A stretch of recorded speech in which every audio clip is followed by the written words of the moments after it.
The elevator cable snapped at 11:47 p.m. on December 23rd.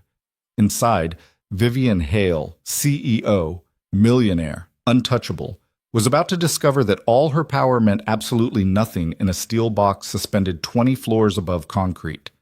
The man who could save her?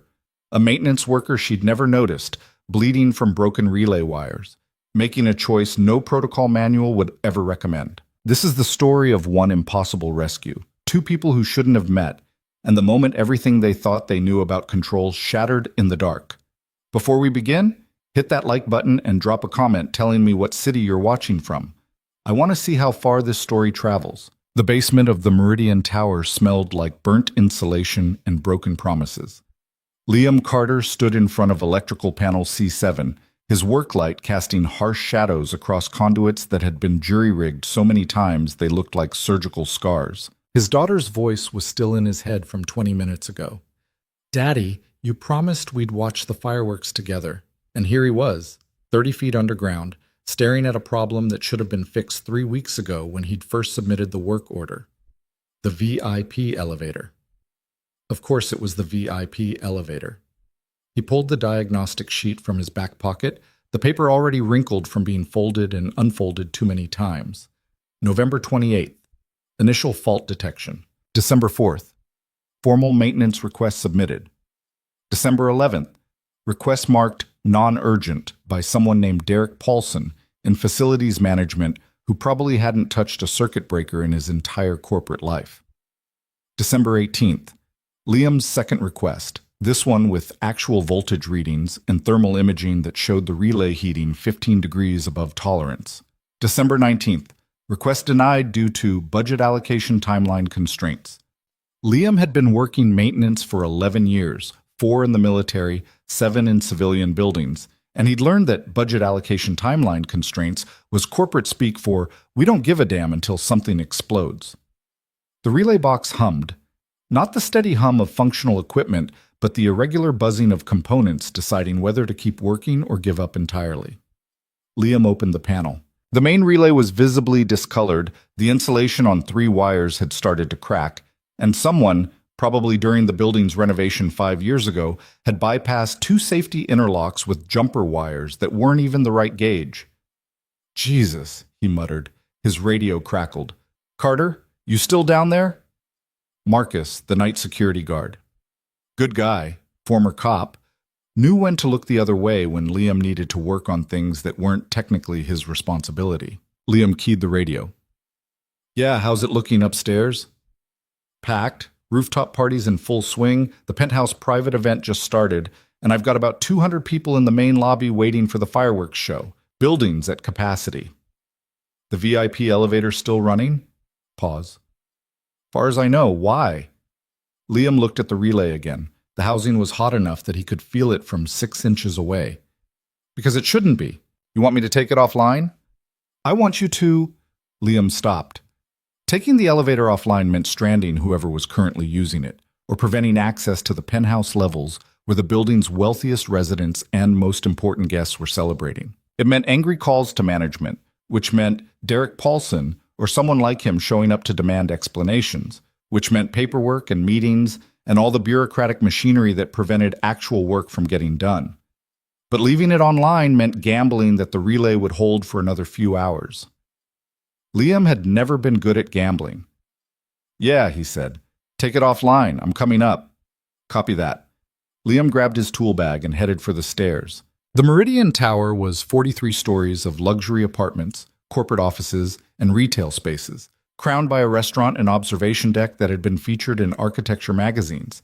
It was the kind of building where the monthly maintenance fee for a single apartment was more than Liam's annual salary, the kind of place where residents complained if the lobby flowers weren't fresh enough. It was also the kind of building where management cut corners on things residents never saw. He took the stairs 2 at a time, his work boots echoing in the concrete stairwell. The building's main systems were on floor 37, in a mechanical room that most people didn't know existed. If he was going to shut down the VIP elevator properly, he needed to access the primary control panel, not just the relay in the basement. His phone buzzed.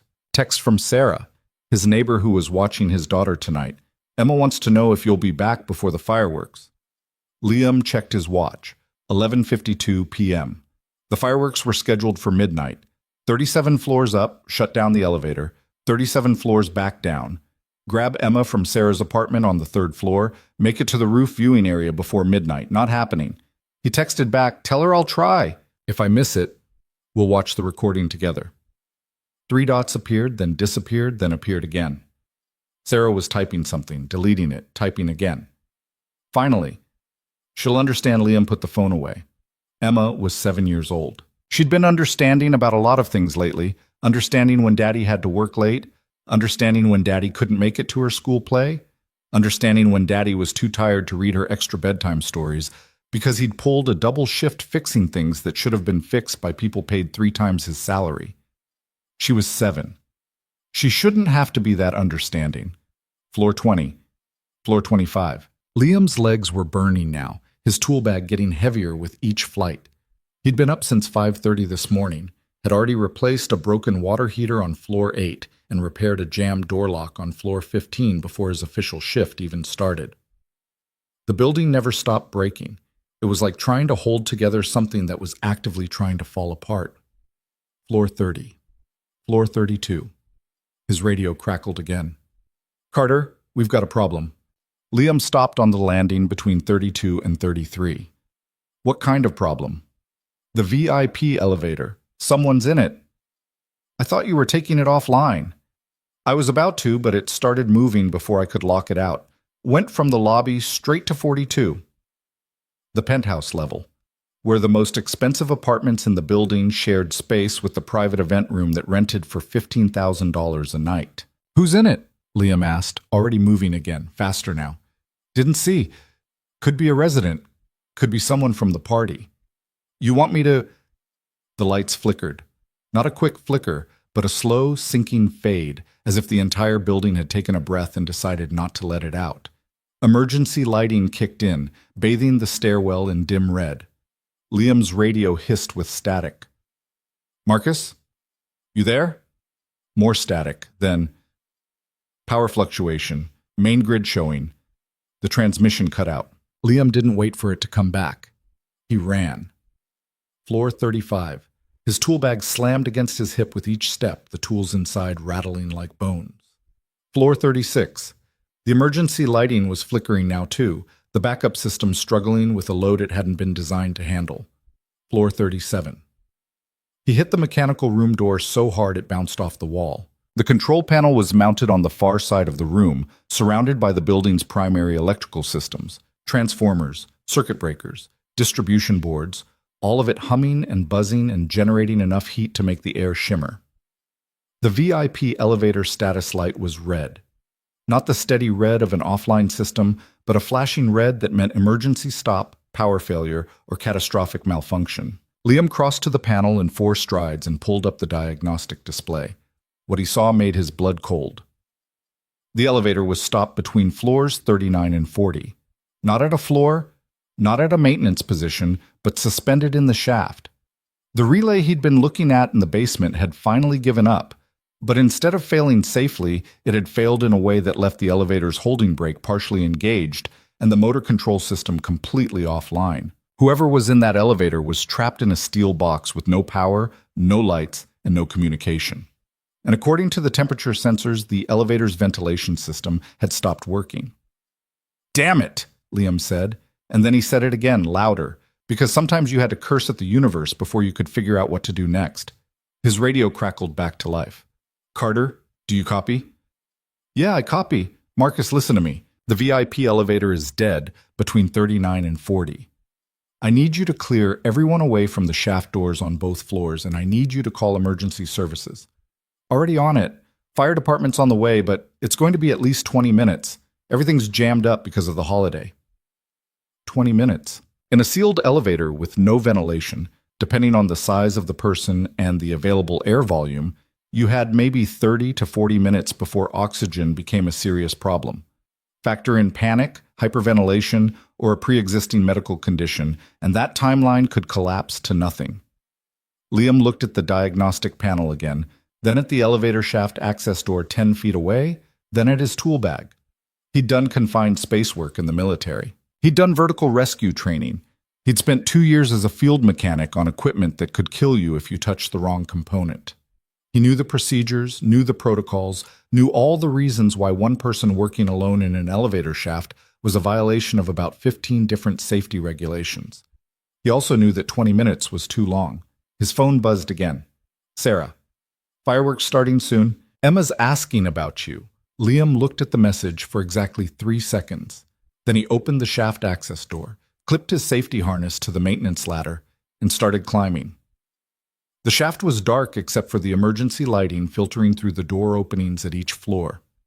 Liam's headlamp cut a narrow beam through the darkness, illuminating cables, guide rails, and the accumulated grime of decades. The elevator was visible about 30 feet above him, suspended like a coffin. He climbed. The ladder rungs were cold under his hands, the metal slippery with condensation and old grease. His tool bag banged against his legs, throwing off his balance. Below him, the shaft dropped away into darkness. He didn't look down. 20 feet, 25. He could hear something now, a sound that didn't belong in the mechanical rhythm of the building. It took him a moment to identify it. Breathing. Fast, shallow breathing. Someone was hyperventilating. "Hey!" Liam shouted. "Can you hear me?" The breathing stopped. Then, after a pause, "Who's there?" A woman's voice, controlled, or trying to be, but with an edge that suggested the control was slipping. "My name's Liam. I'm building maintenance. I'm in the shaft right now, about 10 feet below you. Are you hurt?" No, I'm..." The voice cut off. When it came back, it was tighter. "I need you to get me out of here. Now. Working on it. What's your name?" "Does that matter?" "Helps to have someone to talk to." Silence. Then, "Vivian." Liam reached the bottom of the elevator car and secured his safety line to the elevator frame. He'd been right about the relay failure. The holding brake was partially engaged, which meant the elevator wasn't going to fall, but it also meant the car couldn't be moved without manually releasing the brake or restoring power to the motor control system. "Vivian, I need you to do something for me. There's an emergency panel inside the elevator, usually on the left side near the floor. Can you find it?" "It's dark. The lights went out." "There should be emergency lighting." There was. It failed. Of course it did. Because nothing in this building worked the way it was supposed to. "Okay," Liam said, keeping his voice steady. "Use your phone light. Find the panel. It'll have a small handle or a thumb latch. Inside there's a phone handset and some emergency switches. I need you to try the phone first." He heard movement, then a sharp intake of breath. The breathing was getting faster again. "Vivian, you still with me?" "I can't. I need you to..." Her voice was climbing in pitch, losing the controlled edge. "How long until you get me out?" Liam closed his eyes for a second. He'd heard that kind of panic before, usually in people who were trapped in places they couldn't escape. Claustrophobia, maybe, or just the normal human response to being sealed in a metal box with no light and no air circulation. "I'm going to get you out," he said, "but I need you to stay calm and help me. Can you do that?" "I'm trying." "I know. Keep breathing. Slow breaths. In through your nose, out through your mouth. Find that emergency panel for me." He heard fumbling sounds. Then, "I found it. The phone's not working." "That's okay. There should be some switches. One of them might control the emergency lighting." More fumbling, then a click, and Liam saw a faint glow through the gap between the elevator floor and the shaft wall. The emergency backup had kicked in. "Good," Liam said. "That's good. Now I need you to tell me everything you see. How much space do you have? Are the walls intact? Can you see any smoke or smell anything burning?" "The walls are intact. No smoke. It's just small, really small." "What's the temperature like?" "Hot. It's getting hot." Liam checked his watch. 11:58 p.m. The ventilation system had been offline for maybe 6 minutes, which meant the temperature inside the elevator was probably climbing about 2 degrees per minute. Not immediately dangerous, but uncomfortable and getting worse. "Vivian, listen to me. You're going to be fine. The elevator's secure. There's no fire, and I'm right here. I'm going to get the access hatch open and get you out. It's going to take me a few minutes, but I need you to stay calm. Can you do that?" "Just get me out." Liam unclipped his tool bag and pulled out a pry bar and a socket wrench.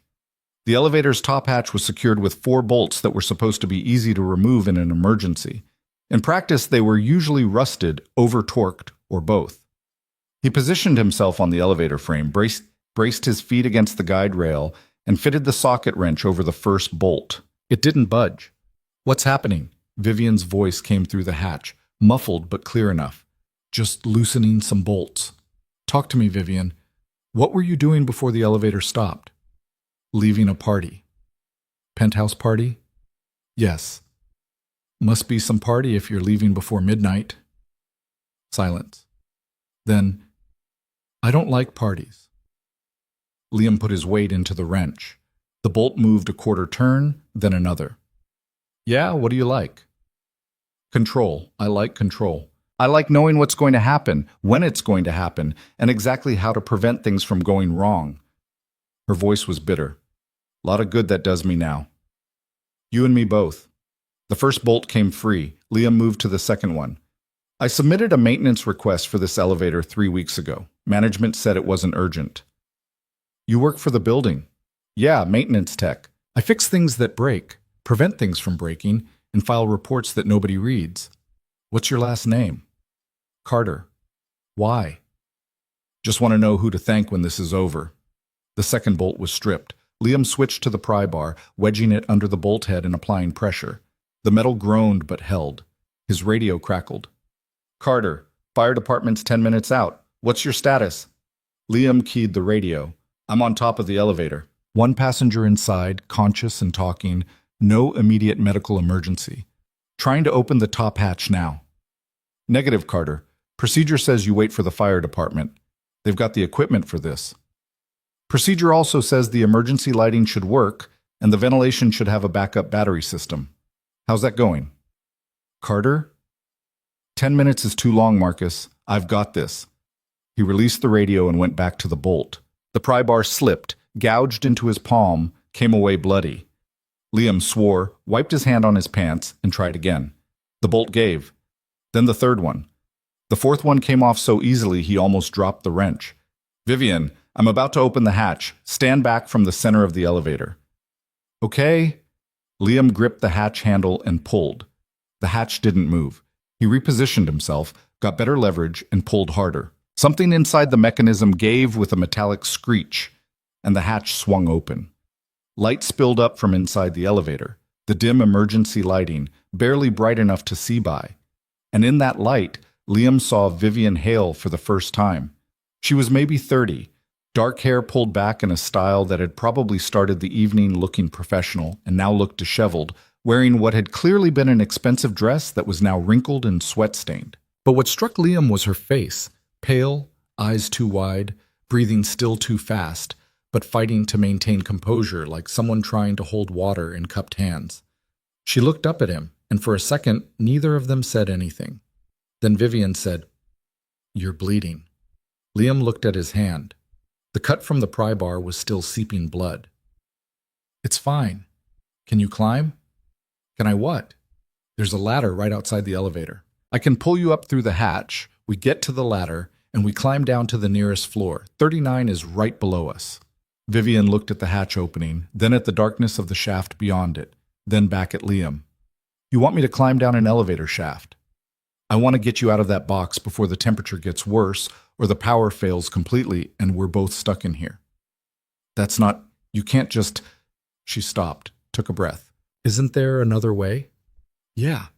We wait for the fire department, they spend 20 minutes setting up equipment, and then they do exactly what I'm about to do, except you've been breathing recycled air for half an hour, and the elevator's 20 degrees hotter." "This is insane. This is mechanical failure and budget cuts. Come on." Liam extended his hand through the hatch. Vivian stared at it like he was offering her a live snake. Then she reached up and took it. Her hand was cold despite the heat in the elevator. Liam pulled, she pushed off against the elevator floor, and with some awkward maneuvering that involved Liam nearly losing his balance and Vivian's dress tearing on the hatch edge, she made it through the opening. For a moment they were both on top of the elevator, Vivian gripping Liam's arm hard enough to leave marks, both of them breathing hard. "Don't look down," Liam said. Vivian looked down. The shaft dropped away into darkness, maybe 200 feet to the basement. She made a small sound that might have been a whimper or a curse. Liam couldn't tell which. "Eyes on me," Liam said. "Just focus on me. See that ladder behind you? That's where we're going. I'm going to clip you to my safety line, then we're going to move together, nice and slow. You're going to be fine. You keep saying that because it's true." He unclipped a carabiner from his harness and attached it to a loop on Vivian's dress. Not ideal, but better than nothing. Then he guided her hand to the ladder. "One rung at a time," he said. "Don't think about how far we have to go, just think about the next rung. I'm right here." Vivian's hand shook as she gripped the ladder. "I hate this." "I know. I hate you a little bit right now. I get that a lot." They started climbing down. It should have been a simple descent, maybe 20 feet to the 39th floor, but with Vivian's unfamiliarity with the ladder and her obvious fear of heights, it took nearly 5 minutes. Liam stayed right behind her, close enough to catch her if she slipped, giving instructions in a steady stream that was probably annoying but seemed to help. "Good. Next rung. That's it. Keep going. Almost there." When they reached the 39th floor, Liam pried open the shaft door from the inside, and they half climbed, half fell through the opening into the carpeted hallway beyond. Vivian sat on the floor, back against the wall, breathing like she'd run a marathon. Liam sat next to her, his hand still bleeding, his radio going crazy with Marcus trying to get a status update. Outside the narrow window at the end of the hallway, the first fireworks exploded across the sky. Brilliant reds and golds reflecting off the windows of downtown buildings, the traditional midnight show that Emma had wanted to watch with him. Liam checked his watch. 12:04 a.m. He'd missed it. "That was the worst experience of my life," Vivian said. "Yeah. I own this building." Liam's head snapped around. "What?" "This building, the Meridian Tower. My company owns it. We've owned it for 8 years." Vivian was looking at him now, and despite the disheveled appearance and the obvious shock, there was something sharp in her eyes. "You said you submitted a maintenance request 3 weeks ago." "Yeah." "For the VIP elevator." "Yeah." "And it was marked non-urgent." "By someone named Derek Paulson." Vivian's expression didn't change, but something in her went very still. "Derek Paulson works for me." "Then you might want to have a conversation with him about what constitutes an urgent safety issue." "I'll do more than have a conversation." She pushed herself to her feet, swaying slightly. Liam stood and steadied her. "You could have died doing that. Climbing into the shaft alone, no backup, no proper equipment. That was completely reckless." "Yeah. Why did you do it?" Liam thought about Emma, waiting with Sarah, probably watching the fireworks from the apartment window and wondering where her dad was. He thought about all the times he'd promised to be there and couldn't, all the times he'd chosen work over watching her grow up because work was how he kept a roof over her head and food in the fridge. He thought about what he would want someone to do if Emma was the one trapped in that elevator. "Because someone had to," he said.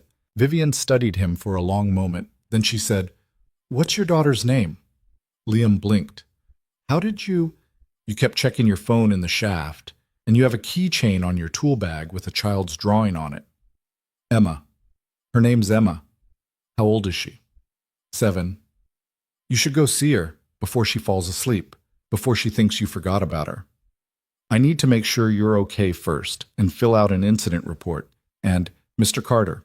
Vivian's voice had changed, taking on an edge of command that suggested she was used to being obeyed. "You just saved my life. The incident report can wait until tomorrow. Go see your daughter." Liam wanted to argue, wanted to stay until the fire department arrived and he could hand everything over properly, wanted to make sure that this disaster was documented correctly. So maybe, just maybe, someone would finally pay attention to the building's maintenance problems. But Vivian was right. Emma was more important than paperwork.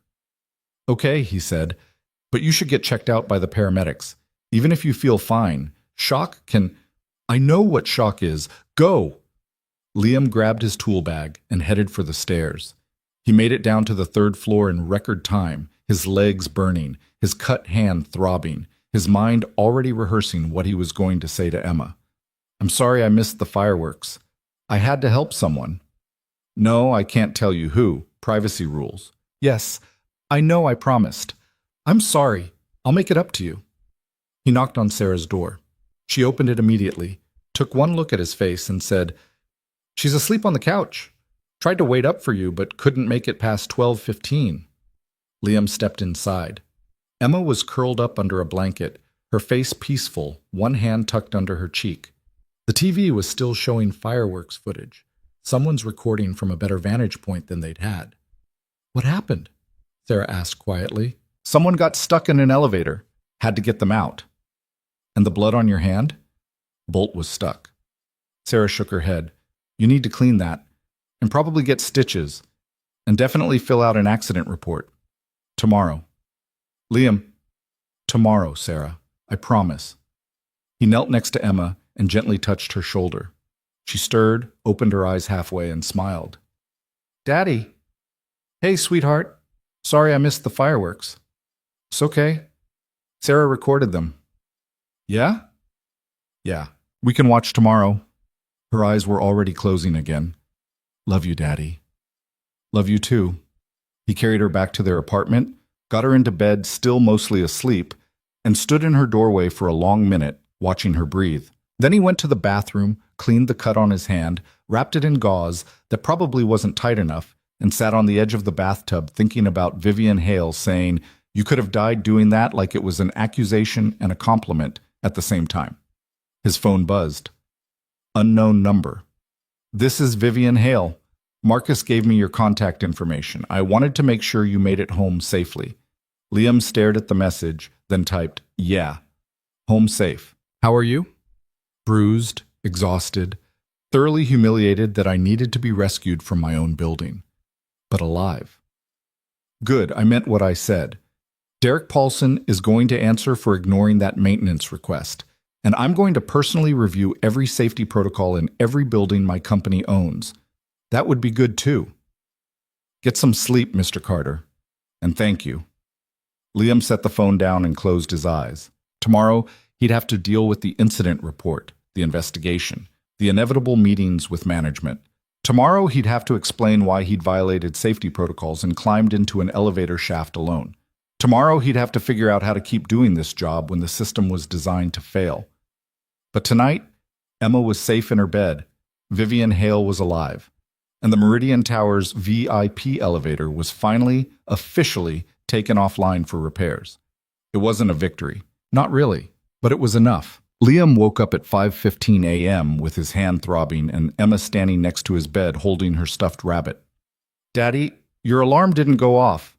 He fumbled for his phone. 5:16 now. His shift started at 6. "Thanks, sweetheart. Go get dressed, okay?" She didn't move. "Your hand has blood on it." The gauze had soaked through during the night, red seeping through white in a pattern that looked worse than it was. Probably. "It's fine. Just a scratch from work." "Mommy used to say you should go to the doctor when things bleed." Liam sat up, trying not to wince. Emma only brought up her mother when something was really bothering her. "Your mom was right about a lot of things, but this is just a cut, okay? I'll clean it up and it'll be fine." Emma studied him with those serious brown eyes that were too old for 7. "You promised we'd watch the fireworks. I know, I'm sorry." "Sarah said you saved someone." "Yeah. Was it scary?" Liam thought about Vivian's face in the dim emergency lighting, the way her hands had shaken when she grabbed the ladder, the 200-foot drop beneath them that he'd told her not to look at. "A little bit." "Are they okay?" "Yeah, they're okay." Emma nodded, satisfied with that answer in a way that broke something in Liam's chest. She shouldn't have to be satisfied with so little. She should be allowed to be angry that he'd missed another promise, another moment. "Go get dressed," he said again. "I'll make breakfast." By 5:45, they were both in the kitchen, Emma eating cereal while Liam rewrapped his hand with fresh gauze and tried not to drip blood on the counter. His phone kept buzzing with messages he didn't have time to read. Marcus. "Management wants to see you at 8. Marcus. "Seriously, dude, they're pissed." Marcus. "Also, the lady you rescued left you something at the front desk." Sarah. "How's the hand?" Unknown number. "Mr. Carter, this is Vivian Hale. I need to speak with you today. Please call when you have a moment."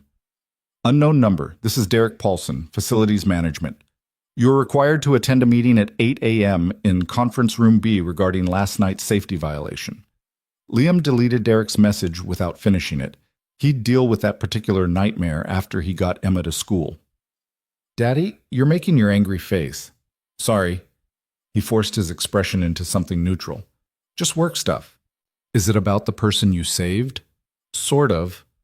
Are you in trouble? Kids weren't supposed to be this perceptive. Maybe a little. That's stupid. You helped someone. Yeah, well, sometimes helping people the wrong way gets you in trouble even when doing it the right way would have taken too long. He realized how cynical that sounded and tried to soften it. It's complicated.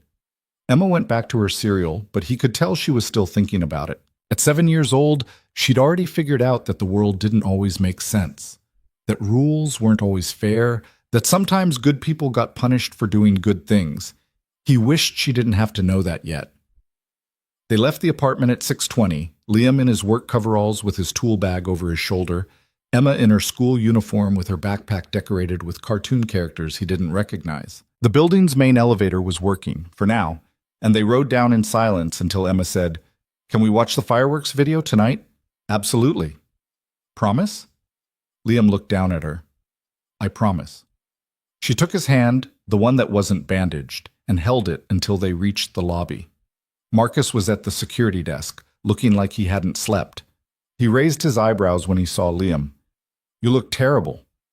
"Thanks. You said something was left for me?" Marcus reached under the desk and pulled out a white envelope with Liam's name written on it in precise handwriting. "The lady from last night. She came by around 6 a.m., left this, said to make sure you got it." "She came back to the building?" "Apparently she wanted to inspect the elevator herself. Spent 20 minutes in the basement with the electrical panels, then came up here and read me the riot act about safety procedures. Very polite riot act, but still." Marcus glanced at Emma, then back at Liam. "Management's pretty worked up. Derek's been calling every 10 minutes. "I'm sure he has. You going to that meeting? Do I have a choice?" "You could quit. Get a job at a building where management actually gives a damn." Liam had thought about that more times than he could count. But jobs with flexible hours and decent pay, and supervisors who didn't ask questions when he had to leave early for Emma's school events, weren't exactly growing on trees. "I'll handle it." Emma tugged on his hand. "Daddy, we're going to be late." They made it to her school with 2 minutes to spare. Liam walked her to the gate, where other kids were streaming in, their parents clustered in groups talking about holiday plans and New Year's parties. Nobody talked to Liam. They never did. Single dad, blue-collar job didn't fit into their social circles. He didn't care. Most days. "Have a good day, sweetheart." Emma hugged him, then pulled back and looked up at him seriously. "Don't let them yell at you." "I'll try." "I mean it. You saved someone. That's important." "More important than rules?" She considered this. Rules should help people. If they don't, they're stupid rules. Liam smiled despite everything. "Where'd you learn that?" "You. You say it all the time when you're fixing stuff and the building won't let you do it right." He probably shouldn't be teaching his 7-year-old daughter to question authority, but he also couldn't find it in himself to regret it. "Get to class." "I love you." "Love you too." He watched her disappear into the building, then checked his watch. 7:35. He had 25 minutes to get back to the Meridian Tower, change out of his blood-stained coveralls, and prepare for whatever corporate disaster Derek Paulson had planned for him. The envelope Marcus had given him was still in his pocket. Liam opened it on the subway. Inside was a handwritten note on expensive stationery. "Mr. Carter, I wanted to thank you again for last night. I also wanted to apologize. I spent this morning reviewing maintenance records for the Meridian Tower, and what I found was inexcusable. Your work orders weren't just ignored. They were deliberately deprioritized by middle management who valued short-term budget targets over safety. I take full responsibility for not catching this sooner. I should have been more involved in operational oversight. That changes now. I understand you may face consequences for violating safety procedures during the rescue. If management attempts to discipline you, please contact me directly. What you did was brave and necessary, and I won't let you be punished for their negligence. Vivian Hale. Personal cell 555-0147. Liam read the note twice, then folded it and put it back in his pocket. The cynical part of him, the part that had been dealing with corporate bureaucracy for too long, wondered if this was just damage control, A wealthy CEO covering her tracks by pretending to care about the maintenance worker who'd saved her. But the way she'd looked at him in that hallway, sitting on the floor after climbing down from the shaft, breathing hard and trying not to fall apart, that hadn't been pretend. He got off at his stop and walked the last 3 blocks to the Meridian Tower. The building looked different in daylight, less glamorous, more like what it really was, an aging structure with a nice facade and serious problems underneath. Marcus waved him through the lobby. Conference room B. Derek's already there with 2 HR people. Looked pretty smug about it. Great. You want me to accidentally trigger the fire alarm during your meeting? Tempting, but no. Liam took the stairs to the 4th floor where the administrative offices were. He'd been in these hallways maybe 3 times in 7 years, always for meetings that ended with him being told to do more with less. Conference room B was at the end of the hall. Through the glass walls, Liam could see Derek Paulson sitting at the head of the table, flanked by 2 people in business suits who had HR written all over them. Derek was maybe 45, expensive suit, expensive watch, the kind of guy who'd never done physical labor in his life and liked to remind people about his MBA. Liam opened the door. Morning. Derek looked up with an expression that tried for stern authority, but landed somewhere around petty satisfaction. Mr. Carter, please sit down. Liam sat. The HR people introduced themselves, Jennifer something and Michael something else, and explained that this was a formal review of last night's incident and his violations of safety protocols. Let's be clear about what happened, Derek said, pulling out a folder that was way too thick for a single incident. At approximately 11:50 p.m., you entered an elevator shaft without authorization, without proper safety equipment, without a second person present, and without notifying emergency services of your intentions. Is that accurate? I notified Marcus. Marcus called emergency services. After you'd already entered the shaft. Because waiting would have put the passenger at risk. Derek smiled like Liam had just walked into a trap. And that's the problem, isn't it? You made a unilateral decision to bypass established safety procedures based on your own judgment. My judgment was that someone needed help and help wasn't going to arrive in time. Your judgment, Derek repeated. Not the fire department's judgment, not management's judgment. Yours. Jennifer from HR leaned forward. Mr. Carter, we understand you meant well, but protocols exist for a reason. What if you'd been injured? What if the elevator had fallen? We'd be dealing with 2 casualties instead of 1, plus the legal liability. The elevator couldn't fall. The holding brake was engaged. You couldn't have known that for certain. Yeah, I could. I checked the diagnostic panel before entering the shaft. Derek's smile got wider. Which brings us to another issue. You accessed the building's primary electrical control systems without authorization. Those systems are restricted to licensed engineers only. Liam felt his jaw tighten.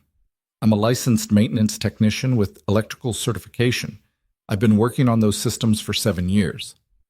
Your certification doesn't cover primary building systems. Then who does it cover?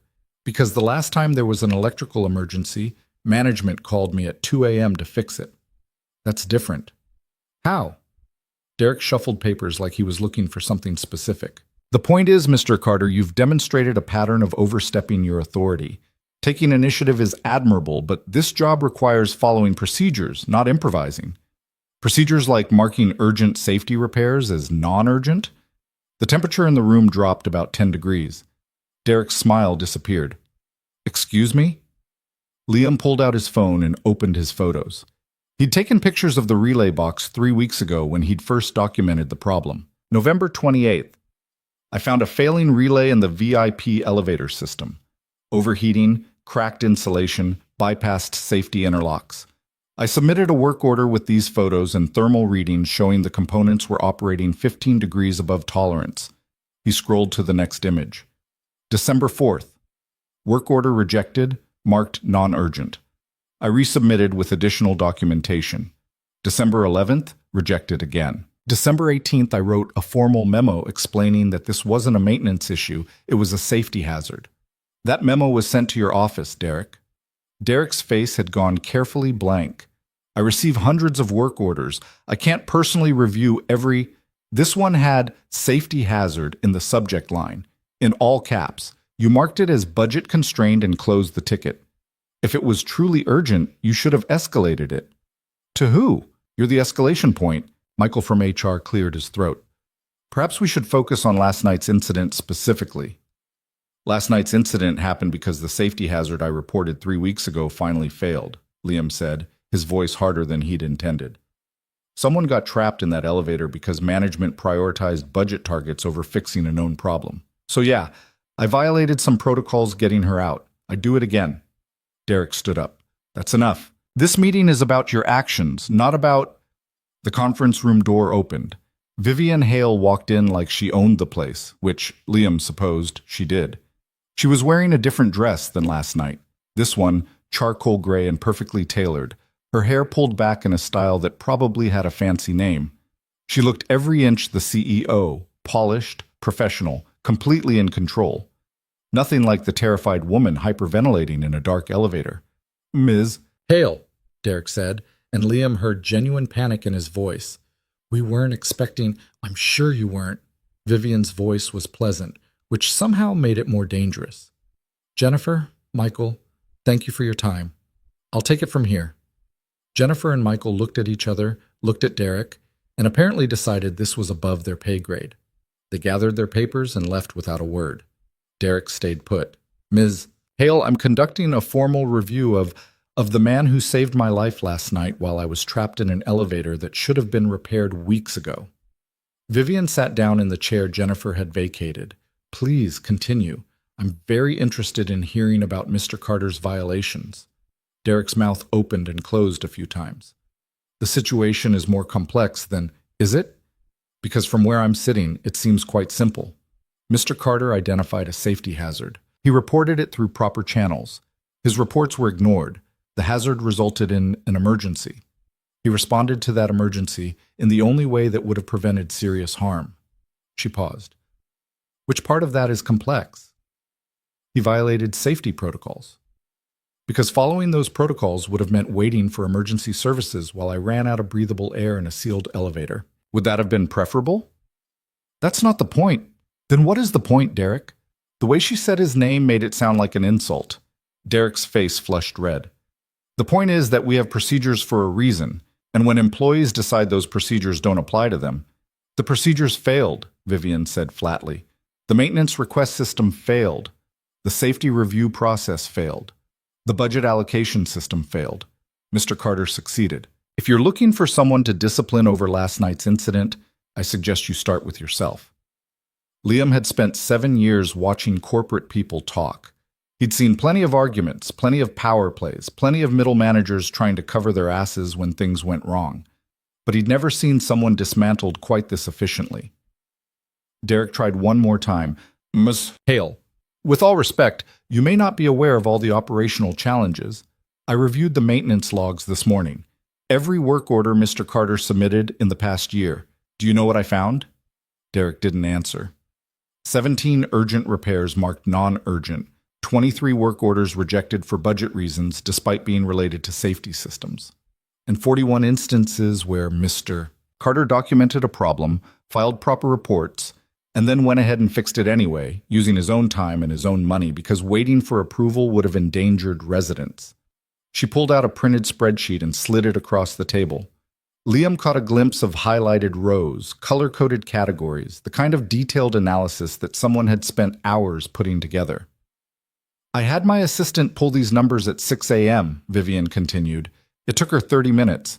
30 minutes to find a pattern of negligence and corner-cutting that could have gotten people killed. She looked at Derek. How long have you been facilities manager? 3 years? And in those 3 years, how many times have you personally inspected the building's safety systems? Silence. That's what I thought. Vivian stood up. You're fired, Derek. Security will escort you out. HR will handle the paperwork. Derek's face went from red to white. You can't. I have a contract. Your contract includes a termination clause for gross negligence. You'll be hearing from our lawyers. She opened the conference room door. Please leave. For a second, Liam thought Derek might argue more, but whatever he saw in Vivian's expression convinced him that resistance was futile. He grabbed his folder and walked out, moving like someone in shock. The door closed. Vivian turned to Liam. Are you all right? I think so. That was overdue. She sat down again, and some of the CEO mask slipped. She looked tired. I'm sorry you had to deal with that. With him. You didn't have to fire him for me. I didn't fire him for you. I fired him because he's been systematically ignoring safety issues to meet budget targets, and eventually that was going to get someone hurt or killed. Last night just made it impossible to ignore. She paused. Although I will admit there was some personal satisfaction in it. Liam almost smiled. Glad I could help. How's your hand? He'd forgotten about the bandage. Fine, just a cut. You should get it checked. Cuts in elevator shafts tend to come with tetanus risks. I'll add it to the list. Vivian studied him for a moment. You're angry. No, He stopped. Yeah, I'm angry. I've been filing those reports for years, watching them get ignored, watching the building fall apart piece by piece, while management pats themselves on the back for staying under budget. And then last night, someone nearly dies because of it. And the first thing Derek wants to do is punish me for fixing the problem he created. That's a reasonable thing to be angry about. Is it? Because most days I think I'm just being entitled, like I should be grateful to have a job and stop complaining about how it's done. Most days you're wrong. Vivian leaned forward.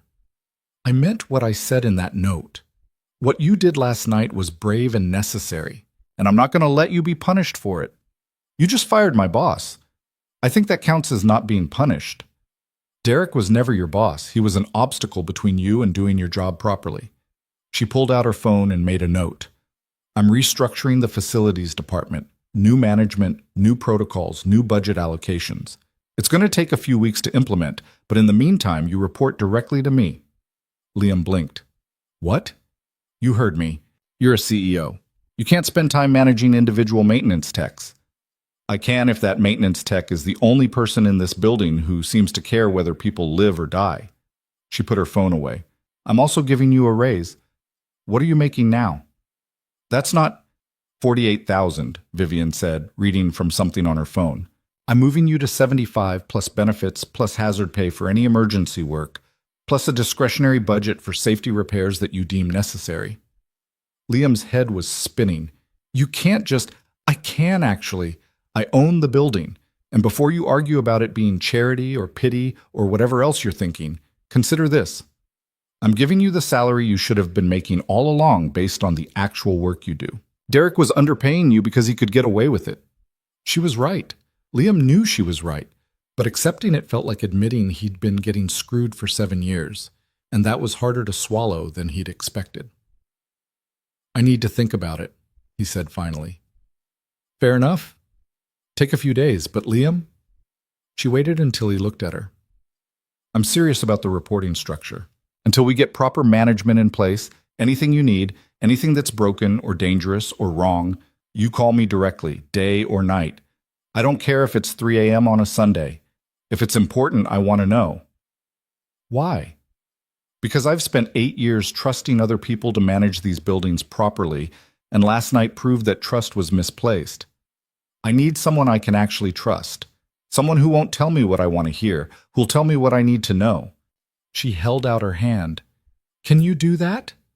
Liam looked at her outstretched hand, thought about all the times he'd bitten his tongue in meetings, all the reports he'd filed knowing they'd be ignored, all the corners he'd cut to keep the building running because nobody else would. He shook her hand. Yeah, I can do that. Good. Vivian stood. I have a meeting at 9, but my assistant will send you the updated contact information and the new reporting protocols. In the meantime, is there anything immediately urgent I should know about? Liam thought about the boiler on the 6th floor that had been making worrying noises, the fire door on 12 that didn't close properly, the backup generator that hadn't been tested in 3 months. How much time do you have? For this? As much as it takes. So Liam told her. Not just about the immediate problems, but about the systemic issues, the deferred maintenance, the cut corners, the way the building's infrastructure had been quietly failing for years while management focused on cosmetic improvements that looked good to residents but did nothing for safety. Vivian listened without interrupting, taking notes on her phone, her expression getting grimmer with each item on Liam's list. When he finished, she was quiet for a long moment. Then she said, "How is this building still standing?" Honestly, because people like me keep fixing things that aren't our job to fix. That needs to change. Yeah, I mean it. This, she gestured at her phone, at the list of problems Liam had just recited. This is criminal, not hyperbole, actual criminal negligence. I'm bringing in independent inspectors, and if they find what I think they're going to find, there are going to be lawsuits. That's going to be expensive. Not as expensive as someone dying, Vivian's voice was hard. I built this company on the idea that luxury means quality, that our buildings are safe and well-maintained and worth the premium prices we charge. If that's not true, if I've been selling a lie while people like Derek cut corners to make me richer, then I need to fix it. Even if it costs you? Especially if it costs me. Liam studied her face, looking for signs that this was performance, that she was saying what sounded good rather than what she meant. But all he saw was the same expression she'd had last night when she'd looked up at him through the elevator hatch. Raw, honest, a little bit scared of what came next. Okay, he said. I'll help however I can. Thank you. She checked her watch. I really do have to go. But Liam, what you said earlier about feeling entitled for wanting to do your job properly, don't ever apologize for that. The people who should be apologizing are the ones who made you feel that way in the first place. She left before he could respond. Liam sat in the empty conference room for a few minutes, trying to process everything that had just happened. He'd come here expecting to be written up, maybe suspended, possibly fired. Instead, his boss had been fired, he'd been offered a massive raise, and he'd somehow ended up reporting directly to a CEO who seemed genuinely interested in fixing the systemic problems he'd been complaining about for years. It felt like a trap. Not because Vivian was dishonest, but because good things didn't happen to Liam Carter. Not without a catch. His phone buzzed. Emma's school. Emma forgot her lunchbox. Can you drop it off? Right. Real life. The kind that didn't care about corporate restructuring or salary negotiations or CEOs who fired people in conference rooms. Liam grabbed his tool bag and headed home to get Emma's lunchbox, already calculating whether he had time to swing by the clinic about his hand before his shift officially started at noon. Probably not. He'd deal with it later. Story of his life, dealing with things later because right now there was always something more urgent that needed attention. But maybe, just maybe, that was about to change. The independent inspectors arrived on January 3rd with clipboards, thermal cameras, and the kind of grim expressions that said they'd already seen enough to know this wasn't going to be good. Liam met them in the lobby at 7 a.m., his hand still bandaged but healing, his new work authorization badge feeling strange and official in his pocket. Vivian had messaged him the night before. Be honest with them. Show them everything. He'd planned to anyway. The lead inspector was a woman named Patricia Chen, maybe 50, with gray streaks in her hair and calluses on her hands that said she'd done actual work before moving into oversight. She shook Liam's hand and got straight to business. Ms. Hale said you've been documenting problems for a while. 7 years' worth. We'll need to see all of it, work orders, photos, anything you've got. Liam pulled out his phone. He'd organized everything into folders over the years, partly because he'd hoped someone would eventually care, and partly because documentation was the only defense he had when things went wrong. Where do you want to start? Patricia looked at her team, 3 other inspectors, all carrying equipment that probably cost more than Liam's car. Let's start with whatever scared you the most. That was easy. The electrical system. They spent 4 hours in the basement and mechanical rooms. Patricia's team photographing relay boxes, testing circuits, measuring voltage fluctuations that made the senior electrical inspector actually curse out loud.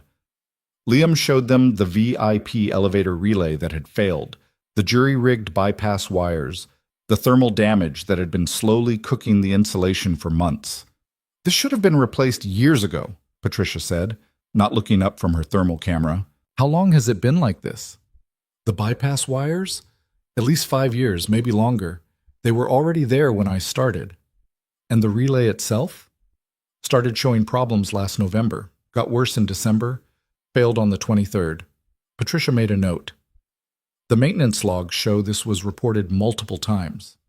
3 times, all marked non-urgent, by Derek Paulson.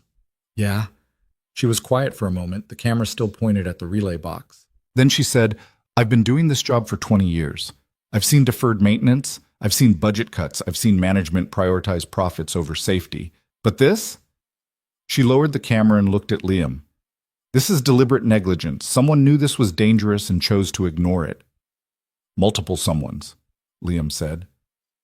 Derek wasn't the first facilities manager to ignore these reports. He was just the most recent. Patricia's expression hardened. "Show me what else they ignored." The fire suppression system on floors 8 through 12 had pressure issues. The backup generator hadn't been properly tested in 18 months. 3 emergency exit doors had malfunctioning panic bars. The ventilation system in the parking garage was running at 60% capacity because someone had disconnected 2 fans to reduce noise complaints. By noon, Patricia's team had filled 2 notebooks with violations and taken over 300 photos. They broke for lunch in the building's courtyard, the inspectors comparing notes while Liam checked his phone. Emma. "Can Jamie come over after school?" Jamie was Emma's best friend, a quiet kid whose parents both worked late. Liam had met them maybe twice. Liam. "Sure, I'll be home by 4. Emma. "Promise?" He looked at the inspectors, still deep in discussion about load calculations and fire code violations, and wondered how long the afternoon inspection would take. Liam. "Promise." Patricia noticed him texting. "You need to leave?" "No, I'm good. Just coordinating with my daughter." "How old?" 7. Patricia nodded like that explained something. "My son's 9, gets home at 3:30, calls me every day to complain about homework, single parent." "Yeah." "Hardest job there is." She stood up, brushing crumbs off her pants. "All right, let's tackle the upper floors. I want to see those fire doors you mentioned." They spent the afternoon working their way up the building. Liam had done this route so many times he could probably do it blind. Every creaking floorboard, every door that stuck, every light fixture that flickered. But watching the inspectors document it all made it feel different, made him see the building through their eyes instead of his own. It looked bad. Floor 19, one of the fire doors, wouldn't close properly because the frame had warped from water damage that had never been repaired. Floor 23, the emergency lighting in the stairwell was out entirely, the backup batteries dead for months. Floor 31, someone had propped open a fire door with a wooden wedge to make it easier for residents to access the rooftop terrace. "Who authorized this?" Patricia asked, photographing the wedge. "Nobody. Residents do it themselves. I removed them. They put them back." "Have you reported it?" "Every time. Management says it's a quality of life issue and we shouldn't antagonize residents over minor violations." Patricia wrote something that looked like it involved a lot of underlining. "Fire doors aren't quality of life issues. They're life safety systems. If there's a fire, these doors are supposed to contain it. A wedge defeats the entire purpose." "I know. And management knows you know, but they told you to ignore it anyway." "Pretty much." She looked at him. "How have you done this job for 7 years without losing your mind?" "Who says I haven't?" That got a tired smile from her. "Fair point." By the time they finished the upper floors, it was 3:45 p.m. Liam's phone had been buzzing with messages for the last 20 minutes. Emma asking where he was, Sarah offering to pick up both girls from school, Jamie's mom asking if the playdate was still happening. Patricia saw him checking. "Go, we've got enough for today. I'll need you again tomorrow, but we can start later if you need morning time with your kid." "You sure?" "I've got kids too. I know how it works." She handed him a business card. "My cell's on there. If you think of anything else we should see, call me. It doesn't matter what time." Liam made it home by 4:15, where Emma and Jamie were already camped out in the living room with a game that involved a lot of cards and rules he didn't understand. Sarah had let them in with her spare key and left a note. "Girls already ate snacks. Jamie's mom will pick her up at 6. He changed out of his work clothes, made himself coffee that had gone cold before he remembered to drink it, and tried not to think about the inspection reports that were probably being typed up right now. Reports that would confirm what he'd been saying for years.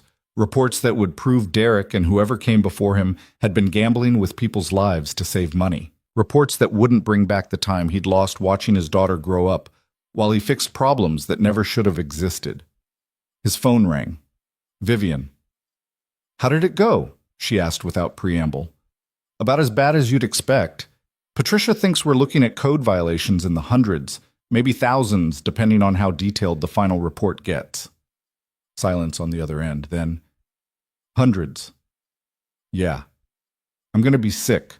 Patricia said it's not the worst she's seen, but it's close. The electrical system alone is going to require a complete overhaul. The fire suppression system needs major work. The emergency systems are barely functional, and that's just what we covered today. More silence. Liam heard something that might have been Vivian taking a drink, or maybe just breathing hard. "Are you okay?" he asked. "No, but that's not your problem." Her voice was steady again, that CEO control sliding back into place. What else did they find? Liam spent the next 20 minutes walking her through the inspection, trying to translate technical problems into terms that made sense. Vivian asked good questions, not the surface-level stuff management usually cared about, but real questions about why things had failed, how long they'd been failing, what it would take to actually fix them instead of patching them. When he finished, she was quiet for a long moment. Then she said, "I need to close the building." "What?" "Not permanently, but until we can make the emergency repairs, it's not safe. If Patricia's report is as bad as you're saying, I can't in good conscience keep people living here." "Vivian, there are over 300 units in this building. Where are they supposed to go?" "I'll pay for temporary housing, hotels, short-term rentals, whatever it takes. I'll also cover moving costs, storage, everything.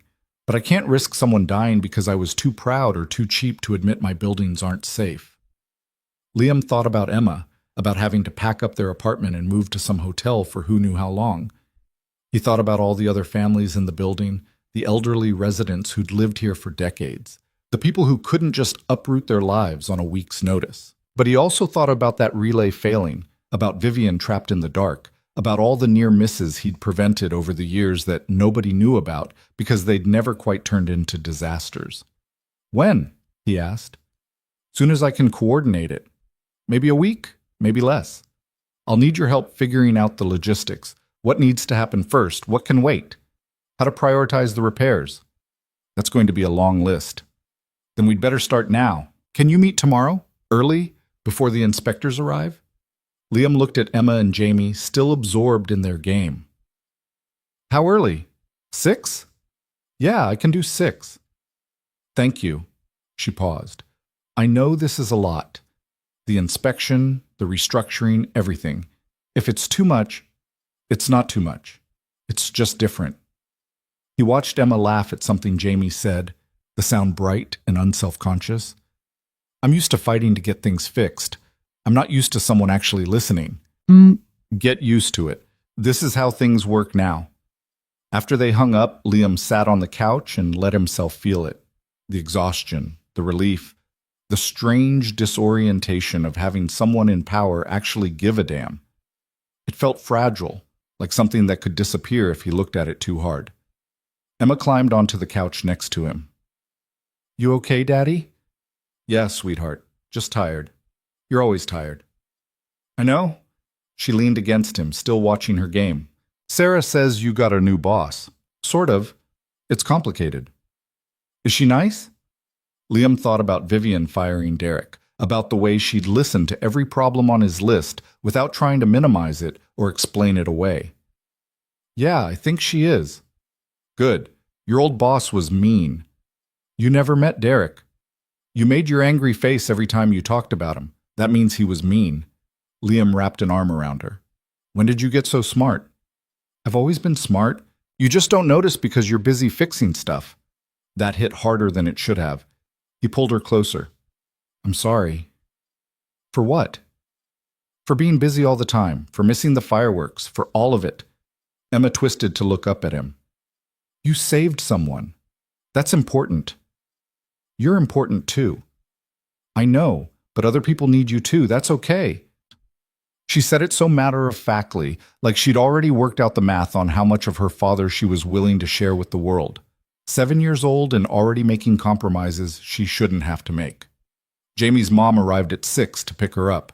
Liam made dinner, pasta again, because Emma would eat pasta every night if he let her, and they watched the fireworks recording while eating on the couch. Emma narrated the whole thing, pointing out which ones she liked best, which ones were too loud, which ones looked like flowers or stars or dragons.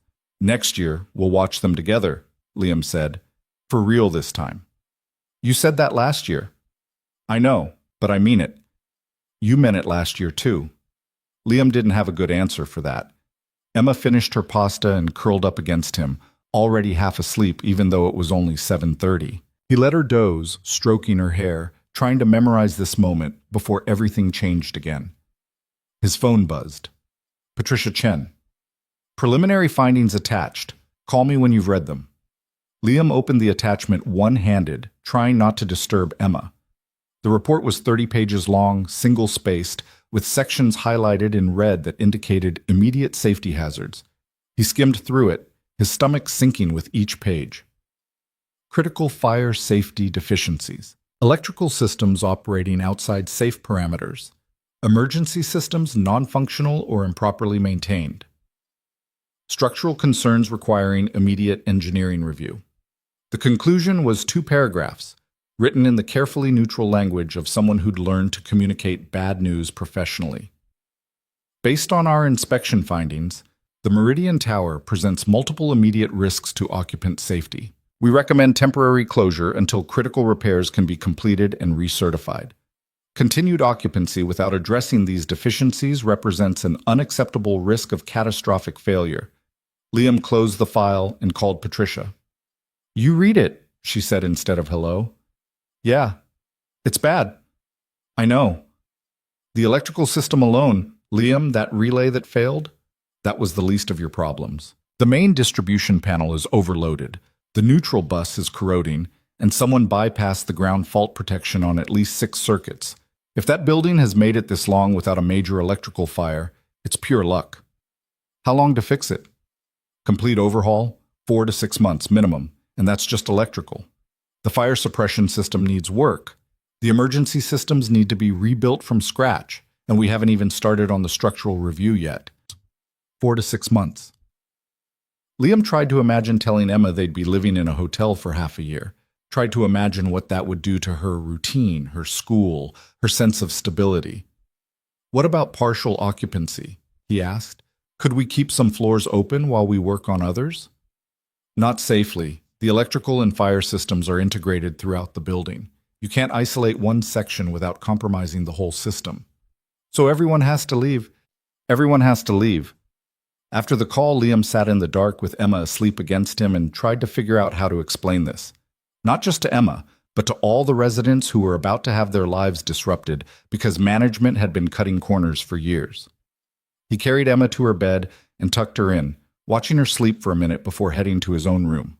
His phone buzzed again. Vivian. Patricia sent me the report. Are you awake? Liam. Yeah, Vivian. Can I call? The call came through before he could answer. I'm closing it, Vivian said. Her voice was rough, like she'd been crying or yelling or maybe both. 2 weeks. That gives residents time to arrange temporary housing, gives us time to coordinate with the city, gives everyone time to prepare. But after that, it's done until the repairs are finished. 2 weeks is fast. Too fast? No, it's right. Faster would be better, but people need time. Will you help me coordinate it? Not just the technical side, but talking to residents, explaining what's happening, answering questions. They trust you more than they'll trust me. Liam almost laughed.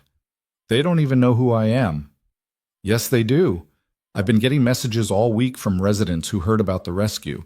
They know you're the guy who fixes things when they break, who shows up at 2 a.m. when their heat stops working, who actually cares whether they're safe. They'll listen to you.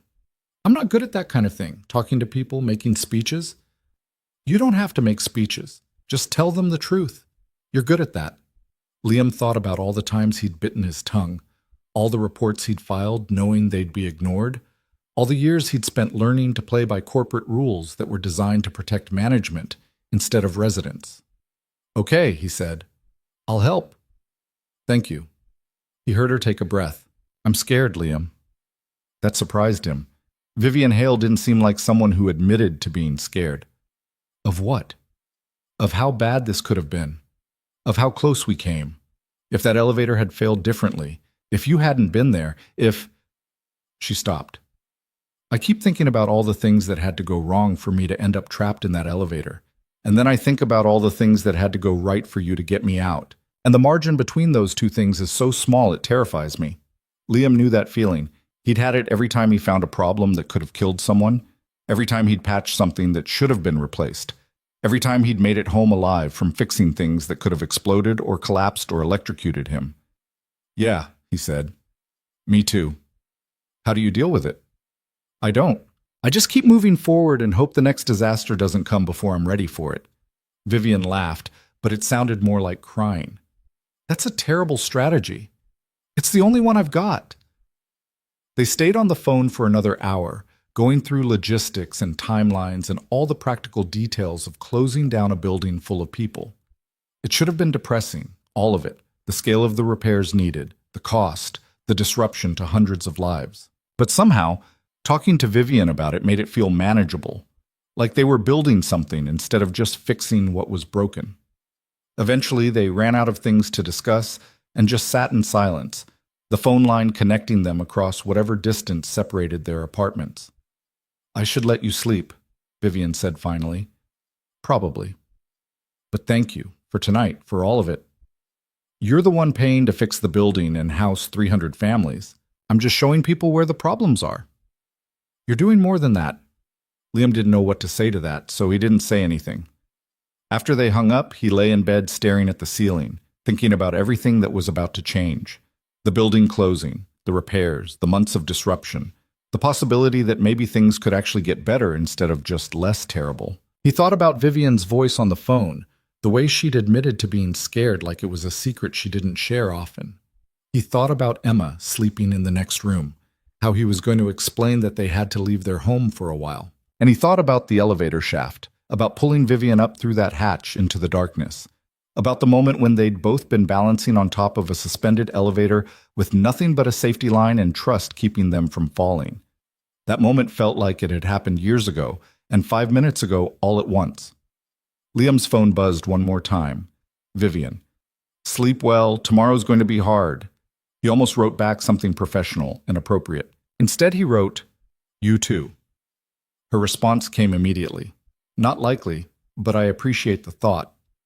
Liam smiled in the dark and closed his eyes. Tomorrow would be hard. The day after that would probably be worse, and the months ahead were going to test both of them in ways they couldn't predict.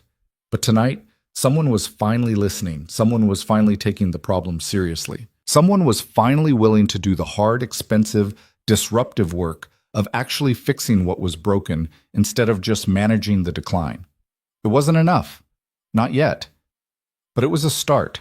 The resident meeting was scheduled for 7 p.m. on January 5th in the building's ground floor community room, a space that usually hosted yoga classes and book clubs and birthday parties for people who could afford to rent it for $300 an hour. Tonight, it was packed with angry people who wanted answers. Liam stood near the front with Vivian, Patricia Chen, and a lawyer whose name he'd already forgotten. The room held maybe 200 people, but it felt like more. Residents crowded into folding chairs, standing along the walls, sitting on the floor.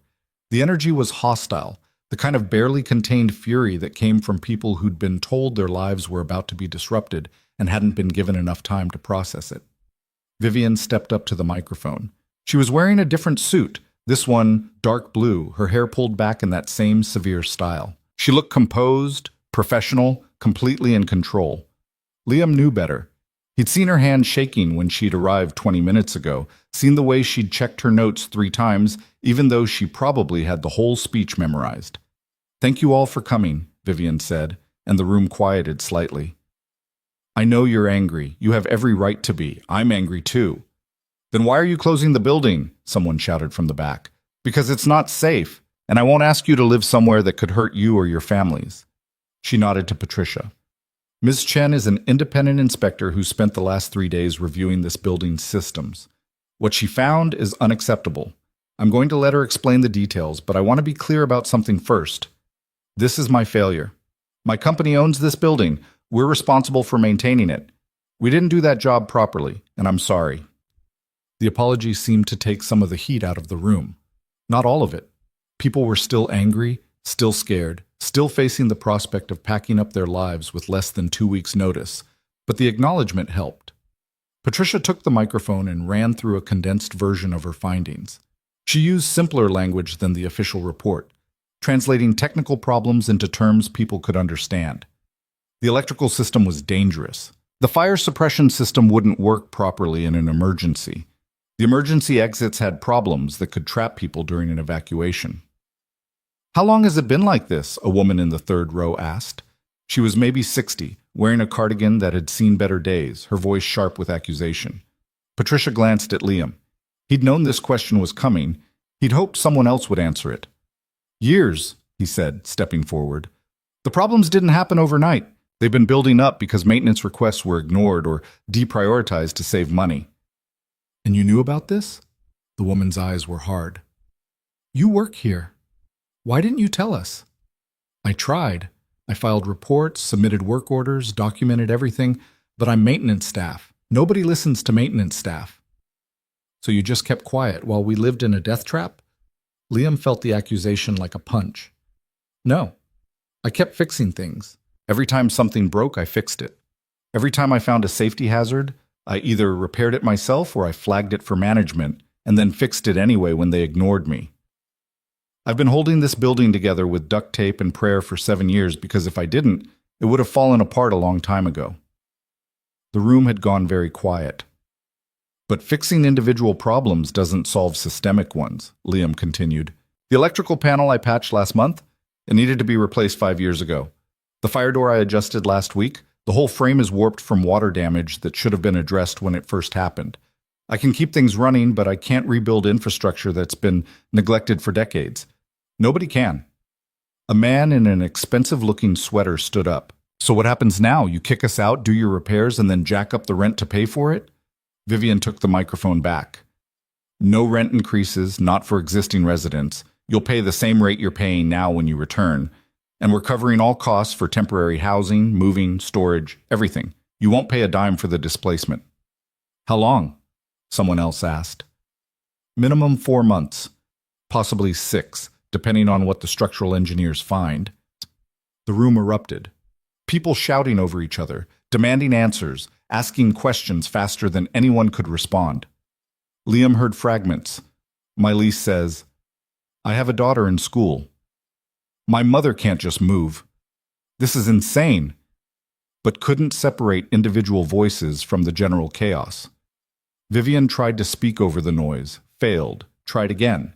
The lawyer stepped forward and said something about legal obligations and lease protections, which only made people angrier. Liam looked at the crowd, at the fear and anger and confusion on their faces, and thought about Emma's question from 2 nights ago. "Are you in trouble?" He took the microphone from Vivian. "Hey! Hey!" The room quieted slightly. "I get it," Liam said. "This sucks. You didn't ask for this, you don't deserve it, and 2 weeks isn't enough time. But here's what I know. On December 23rd, someone got trapped in the VIP elevator because a relay that should have been replaced in November finally failed. I went into the shaft and got them out, and when I did, I saw exactly how bad the systems in this building really are. Not just broken, dangerous. The kind of dangerous where one more failure, one more electrical fault, one more thing going wrong at the wrong time, and we'd be dealing with casualties instead of inconvenience." He paused, looking around the room. "I have a 7-year-old daughter who lives in this building. If I thought we could stay safely, I'd say so. But we can't. And I'd rather deal with 6 months of hotels and disruption than attend funerals for people who died because we decided comfort was more important than safety." The woman in the cardigan spoke again, her voice quieter now. "You really think it's that bad?" "I know it's that bad. I've been watching this building deteriorate for years. This isn't Ms. Hale trying to scam anyone or make a profit. This is her finally doing what should have been done a long time ago." An older man near the front raised his hand. Liam recognized him. Mr. Castellano, apartment 2804, always complained about the noise from upstairs but always said thank you when Liam fixed something. "What about people who can't afford to move? Even if she's paying for hotels, I've got medications that need refrigeration, equipment I can't transport easily. My wife has home health aides who come 3 times a week. How does that work in a hotel?" Vivian stepped forward. We're setting up a dedicated support line for situations like yours. Medical needs, accessibility requirements, anything that requires special accommodation. We'll work with you individually to find solutions. If the standard hotel arrangement doesn't work, we'll find something that does. And you expect us to trust that? No, Vivian said. I expect you to hold me accountable. Mr. Carter has my direct number. So does the Residents Association president. If something isn't working, if you're not getting the support we promised, you call and you tell me. And if I don't fix it, you sue me. You'll win, because this is all going to be in writing. That seemed to surprise people more than anything else she'd said. The meeting went on for another 90 minutes. People asked about moving logistics, lease protections, what would happen to their belongings, whether they could access the building during repairs, how they'd know when it was safe to return. Vivian, Patricia, and the lawyer answered as best they could. Liam jumped in when technical questions came up, trying to translate engineering concerns into practical information. By the time it ended at 9:30, Liam was exhausted. His hand was throbbing again. He'd been gesturing too much, probably pulled something. The room slowly emptied, residents filing out in small groups, still talking among themselves, still processing. Mr. Castellano approached Liam on his way out. That thing you said about your daughter, you meant it? Yeah. Then I guess we don't have a choice. He didn't sound happy about it, but he sounded resigned. My wife and I, we've lived here for 12 years. Watched this place go from well-maintained to barely functional. Always wondered when someone would care enough to fix it properly. Better late than never? Better late than too late. Mr. Castellano nodded to Vivian, who was talking to a cluster of younger residents near the door. She seems serious about this. She is. Good. We'll see if that lasts.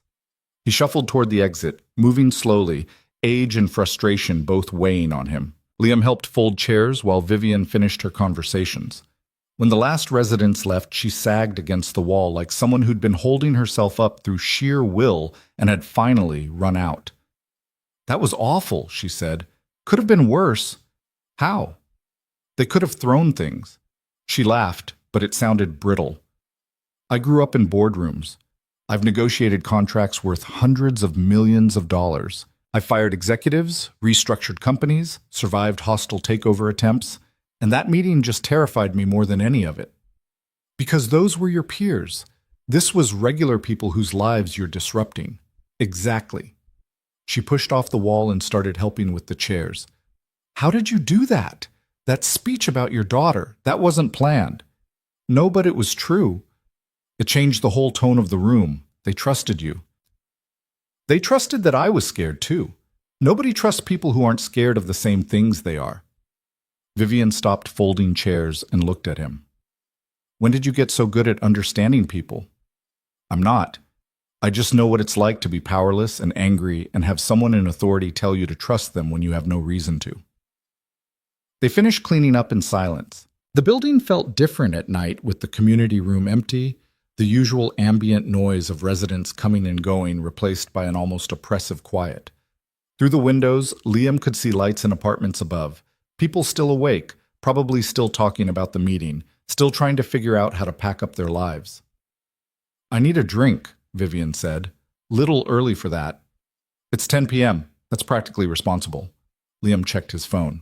Sarah had sent a photo of Emma asleep on her couch with a book on her chest. The message read, "Tried to stay up for you, but didn't make it. She's fine here if you need more time." I could use a drink too, he admitted. They ended up at a bar 3 blocks from the building, the kind of place with dim lighting and booths that had seen better decades. Not the sort of establishment Vivian probably frequented, but she didn't complain.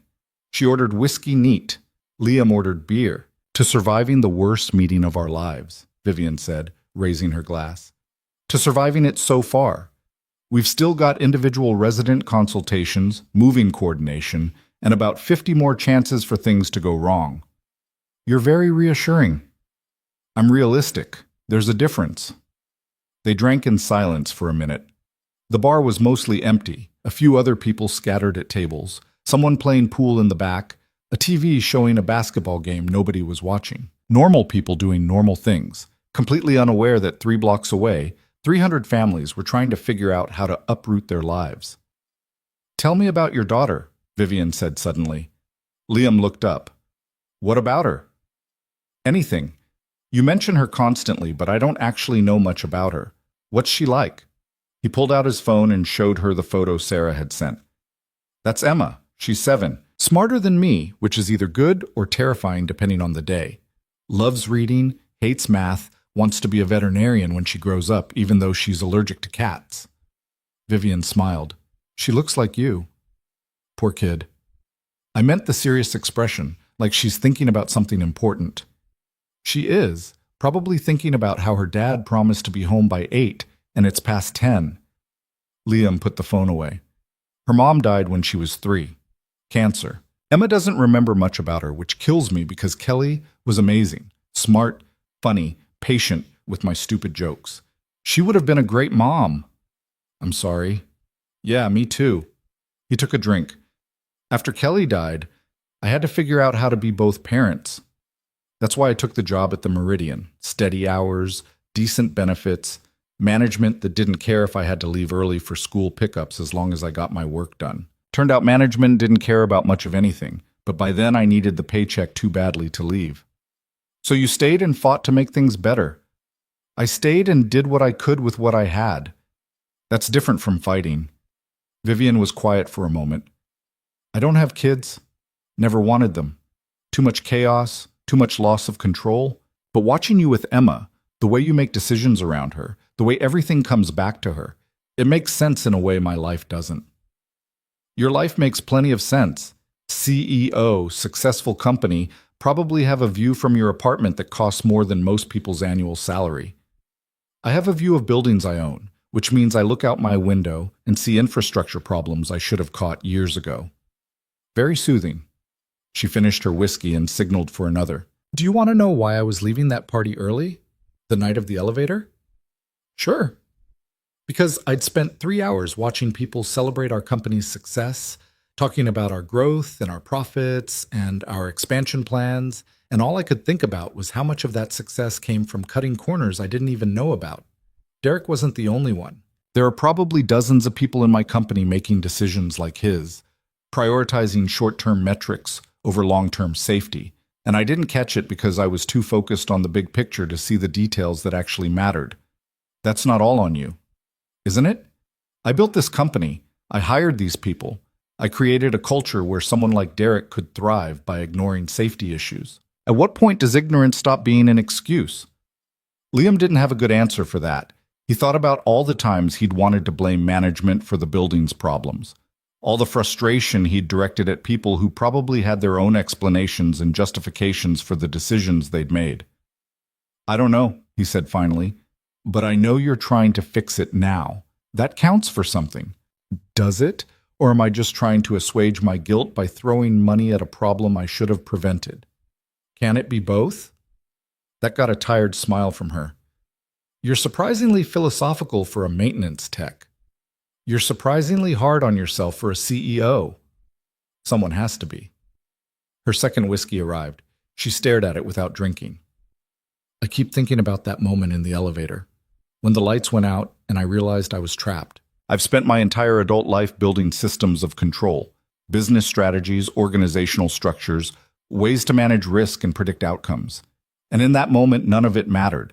I couldn't negotiate my way out. I couldn't strategize or plan or delegate. I was just scared and helpless and completely dependent on someone I'd never met. But you got out. Because you came. But what if you hadn't? What if you'd followed procedures and waited for the fire department? What if you'd decided it wasn't worth the risk? Then the fire department would have gotten you out 20 minutes later and you would have been uncomfortable but fine. Would I? Because Patricia's report says that elevator's ventilation system was barely functional. 20 more minutes without air circulation, the temperature rising, my claustrophobia getting worse. I don't know if I would have stayed coherent that long. Liam had thought about that too. He'd run the numbers in his head, calculated oxygen depletion rates and temperature curves, wondered how close the timing had really been. But that's not what happened. You did stay coherent. You followed instructions. You climbed a ladder in the dark. You made it out. Give yourself some credit. I panicked. Everyone panics. You just didn't let it stop you from doing what needed to be done. Vivian looked at him. really looked at him in a way that made Liam suddenly aware of how close they were sitting in the booth. "You're good at this." "At what?" "Saying the right thing, making people feel capable even when they're terrified." "I'm just telling you what I saw. You were scared, but you weren't helpless. There's a difference." She held his gaze for another moment, then looked away. "I should let you go home to Emma. She's asleep at the neighbors. Sarah's got her." "Still, it's late, and tomorrow's going to be hard. I know, you keep saying that, because it keeps being true." They paid and walked back toward the building together. The streets were quieter now, most shops closed, only a few cars passing by.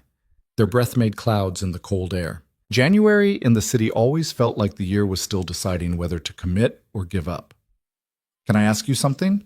Vivian said as they walked. "Why did you really come into that shaft? Not the official reason, not the answer you gave at the resident meeting, the real reason." Liam thought about it. "Because if Emma was trapped in there, I'd want someone to risk the protocols to get her out fast. And because I was tired of watching things go wrong and not being able to fix them. And because someone needed help and I could help them, and everything else seemed like an excuse not to." "That's 3 reasons. They're all true." They reached the building entrance. Marcus waved from the security desk but didn't come over, giving them space. "Thank you," Vivian said. "For tonight, for the meeting, for the drink, for all of it." "You already thanked me. Multiple times." "I know, but I mean it every time." She turned to go inside, then stopped. "Liam? That thing you said about your daughter, about why you took this job, Kelly would be proud, of how you're raising Emma, of the father you've become." Something in Liam's chest tightened. "You didn't know Kelly." "No, but I know you, and I can see what you've built for your daughter. That doesn't happen by accident." She went inside before he could respond. Liam stood on the sidewalk for a minute, processing that, then walked the 3 blocks to his apartment building. Sarah's place was on the 2nd floor. He knocked quietly, and she answered with Emma already in her arms, still mostly asleep. "How'd it go?" Sarah whispered. "About as well as a meeting where you tell people their lives are about to be disrupted can go." "So terrible." "Pretty much." He carried Emma upstairs. She stirred when he laid her in bed, opened her eyes halfway. "Daddy?" "Yeah, sweetheart. Go back to sleep." "Did you fix it?" "Not yet, but I'm working on it." "Okay." She was asleep again before he could say anything else. Liam sat on the edge of her bed, watching her breathe, thinking about Vivian's words. Kelly would be proud. Maybe she would. Or maybe she'd be disappointed that he'd spent 7 years in a job that kept him away from Emma more than it should have, that he'd prioritized stability over presence, that he'd let himself get so worn down by corporate indifference that he'd almost forgotten what it felt like to work with someone who actually cared. His phone buzzed. "Vivian. Made it home. Thank you again for tonight." Liam. "Stop thanking me." Vivian. "Can't. It's how I process things. Gratitude and guilt in equal measure." Liam. "Work on the guilt part. You're doing better than you think." Vivian. Says the man who's been holding a building together for 7 years with no support and no recognition. Liam. "I had recognition. Emma says thank you every time I make it home for dinner." Vivian. "She sounds like a good kid." Liam. "She is. You'd like her." There was a long pause. Then, "I'd like to meet her sometime, if that's appropriate." Liam stared at the message, trying to figure out what that meant. Professional courtesy? Personal interest? Something else entirely? He settled on, "Maybe after all this settles down." Vivian. "Fair enough. Get some sleep." Liam. "You too." He put the phone away and went to his own room, but sleep didn't come easily. His mind kept replaying the meeting, the resident's anger, Vivian's admission about guilt and control, the way she'd looked at him in the bar when he'd told her she wasn't helpless. Somewhere in the middle of all that, he fell asleep thinking about elevator shafts and trust, and the strange intimacy of saving someone's life and then having to work with them every day after. The next morning started with Emma asking when they had to move, and Liam realizing he didn't have a good answer yet. That afternoon brought a logistics meeting where they coordinated moving schedules and hotel assignments and special accommodations for residents with medical needs. That evening brought more phone calls with angry residents, confused residents, scared residents who just wanted someone to tell them it would be okay. Liam told them the truth. It would be hard, but it would be okay because the alternative was worse. Most of them seemed to accept that. Some didn't. And through all of it, Vivian was there, making decisions, answering questions, taking responsibility for things that weren't entirely her fault, but were definitely her problem now. Liam watched her navigate crisis after crisis with the same determination she'd shown climbing down that ladder in the dark, and thought maybe he was starting to understand why she'd built so many systems of control. When you'd felt truly helpless once, you did everything you could to make sure it never happened again. Even if that meant tearing down your own building and rebuilding it from scratch. The building closed on January 19th. The last residents moved out at 11 a.m., an elderly couple on the 14th floor who'd needed extra time to coordinate their medical equipment transfers. Liam helped them carry boxes down the stairs. The elevators were already offline, and watched them drive away in a moving truck that had their entire lives packed into the back. By noon, the Meridian Tower was empty. Liam stood in the lobby with Marcus, who was being reassigned to another property, and felt the strange hollowness of a building with no people in it. No footsteps overhead, no elevator bells, no voices in the hallways, just the hum of emergency systems and the echo of their own breathing. "Weird, right?" Marcus said. "Yeah." "You think they'll actually fix it? Or is this just going to be some half renovation that gets abandoned when the costs run over budget?" Liam thought about Vivian, about the way she'd spent the last 2 weeks personally overseeing every detail of the relocation, about the night she'd stayed until midnight making sure families with special needs had appropriate accommodations. "They'll fix it." "You sound sure." "I am." Marcus looked at him sideways. "You and Miss Hale seem to have gotten pretty close during all this." "We're working together, that's all." "Sure. That's why she texts you at 2 a.m. about electrical specifications." "Those were important questions." "I'm sure they were." Marcus grinned. "For what it's worth, I think it's good. You've been alone since Kelly died. Emma needs to see that her dad has a life outside of fixing broken things." It's not like that." "Okay." "I mean it. We're colleagues. She's my boss, technically." "Technically, but the way she looks at you when you're explaining something isn't very boss-like." Liam didn't know what to say to that, so he changed the subject. "You starting at the new building tomorrow?" "Yeah, corporate offices, downtown. Should be less exciting than this place." Marcus held out his hand. "Take care of yourself, man, and take care of her." Both of them, Adam. They shook hands, and Marcus left, his footsteps echoing through the empty lobby until the door closed and the sound cut off. Liam was alone in the building for the first time in 7 years. He walked through the floors slowly, documenting the empty spaces with his phone camera, noting things that would need attention once the renovation started. The work crews were scheduled to begin demo on Monday. 3 different contractors, all vetted personally by Vivian, all operating under strict safety protocols that Patricia had helped develop. On the 39th floor, Liam stopped at the hallway where he'd pulled Vivian out of the elevator shaft. The door to the shaft was sealed now, locked and tagged with safety warnings. Through the window at the end of the hall, he could see the city stretching out under gray January sky, cars moving along streets that didn't care that 300 families had been displaced, that a building was about to be torn apart and rebuilt, that lives had been rearranged. His phone rang. "Vivian." "Where are you?" she asked. 39, final walkthrough." "I'm on my way up." She arrived 5 minutes later, slightly out of breath from the stairs, wearing jeans and a sweater instead of her usual suits. Liam had never seen her in casual clothes. It made her look younger, more approachable, less like a CEO and more like a person who'd just climbed 39 flights because the elevators were offline. "You didn't have to come," Liam said. "I wanted to see it. The building empty. Before the work starts." She looked around the hallway. "This is where we ended up, after." "Yeah. I remember sitting right there." She pointed to a spot on the floor near the wall, thinking I was going to throw up or pass out or both. "And you sat down next to me like it was completely normal to have just climbed down an elevator shaft." "It wasn't normal. I was terrified." "You didn't show it." "Neither did you. Not really. You were shaking, but you were also trying to stay in control. I recognize that." Vivian walked to the window and looked out. I've been thinking about that night a lot. How many things had to go wrong to put me in that elevator? How many things had to go right for you to get me out? And how that moment changed everything. It was just one elevator failure. No, it was the moment I had to confront how badly I'd failed at the thing I thought I was best at, maintaining control.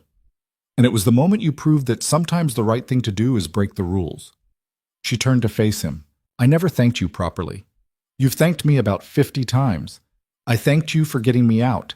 I didn't thank you for what came after, for helping with the inspection, for standing up at that resident meeting, for spending the last month coordinating a building closure while also dealing with your own displacement, for trusting me when you had no reason to.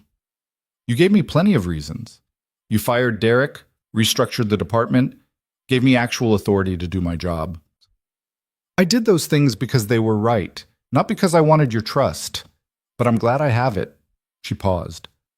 How's Emma handling the move? Liam and Emma had relocated to a hotel 3 blocks from her school, a suite with a kitchenette that Emma had declared like camping, but with better beds. She's adapting, complains about the weird shower pressure and the breakfast options, but she's making it work. I'd like to meet her, properly I mean, not just as your boss checking on an employee's family situation. Why? Vivian seemed surprised by the question. Because she's important to you, and because I think anyone who's taught you to be that patient and thoughtful is probably worth knowing. She's 7. She taught me patience by testing every limit I have. Even better, Vivian smiled. What are you doing tomorrow? It's Saturday. The crews don't start until Monday. You should have a day off. I was going to take Emma to the Science Museum. She's been asking about it for weeks. Can I come? Liam stared at her. You want to go to the Children's Science Museum with me and my 7-year-old daughter? Yes. Why? Because I've spent the last month in crisis mode, and I'd like to spend a day doing something normal. And because I want to meet Emma, and because... She stopped, seemed to reconsider, then continued. Because I like spending time with you, and this seems like a reasonable way to do that without making it weird. Bringing my boss to the Science Museum is definitely weird. I'm not coming as your boss, I'm coming as... She hesitated again. As someone who'd like to be your friend, if that's allowed. Liam thought about the last month, about the late-night phone calls and the coordination meetings, and the way they'd somehow developed a shorthand for communicating that didn't require full sentences. He thought about Marcus's comment about how Vivian looked at him, and about the moment in the bar when she'd held his gaze a little too long. Yeah, he said. That's allowed. The next morning, Liam stood outside the hotel lobby with Emma, who was wearing her favorite jacket, purple with stars on it, and bouncing on her toes with barely contained energy. Is your friend nice? I think so. Is she your girlfriend? No, she's just someone I work with. But you like her. How did you get so nosy? Sarah says I'm perceptive. That's different from nosy. Sarah talks too much. A car pulled up. Not a corporate car with a driver, but a regular sedan that Vivian was driving herself. She got out wearing jeans and boots and a coat that looked expensive but practical, her hair down instead of pulled back. Emma whispered, She's pretty. Be polite, Liam whispered back. Vivian walked over with a smile that looked genuinely nervous. You must be Emma. I'm Vivian. Emma studied her with those 2 serious eyes. You're the one who got stuck in the elevator. Vivian blinked, then looked at Liam. You told her? She asked where I was that night. I don't lie to her. Fair enough. Vivian crouched down to Emma's level. Yeah, that was me. Your dad saved me. He's pretty brave. I know, he fixes scary stuff all the time. Then you're lucky to have him. He's lucky to have me, too. I remind him to eat breakfast. That made Vivian laugh. A real laugh, not the polite corporate version. I bet you do. They drove to the museum, Emma chattering the entire way about her favorite exhibits and the new planetarium show, and how the dinosaur skeleton on the 3rd floor was missing a toe bone that nobody else seemed to notice. Vivian asked questions, engaged with Emma's explanations, treated her like a person instead of a child to be patronized. Liam watched them interact and felt something shift in his chest. The museum was crowded. Saturday morning always was. But they managed to navigate through the exhibits without losing each other. Emma dragged them to the physics section first, where she demonstrated her understanding of pendulums by nearly knocking over a display.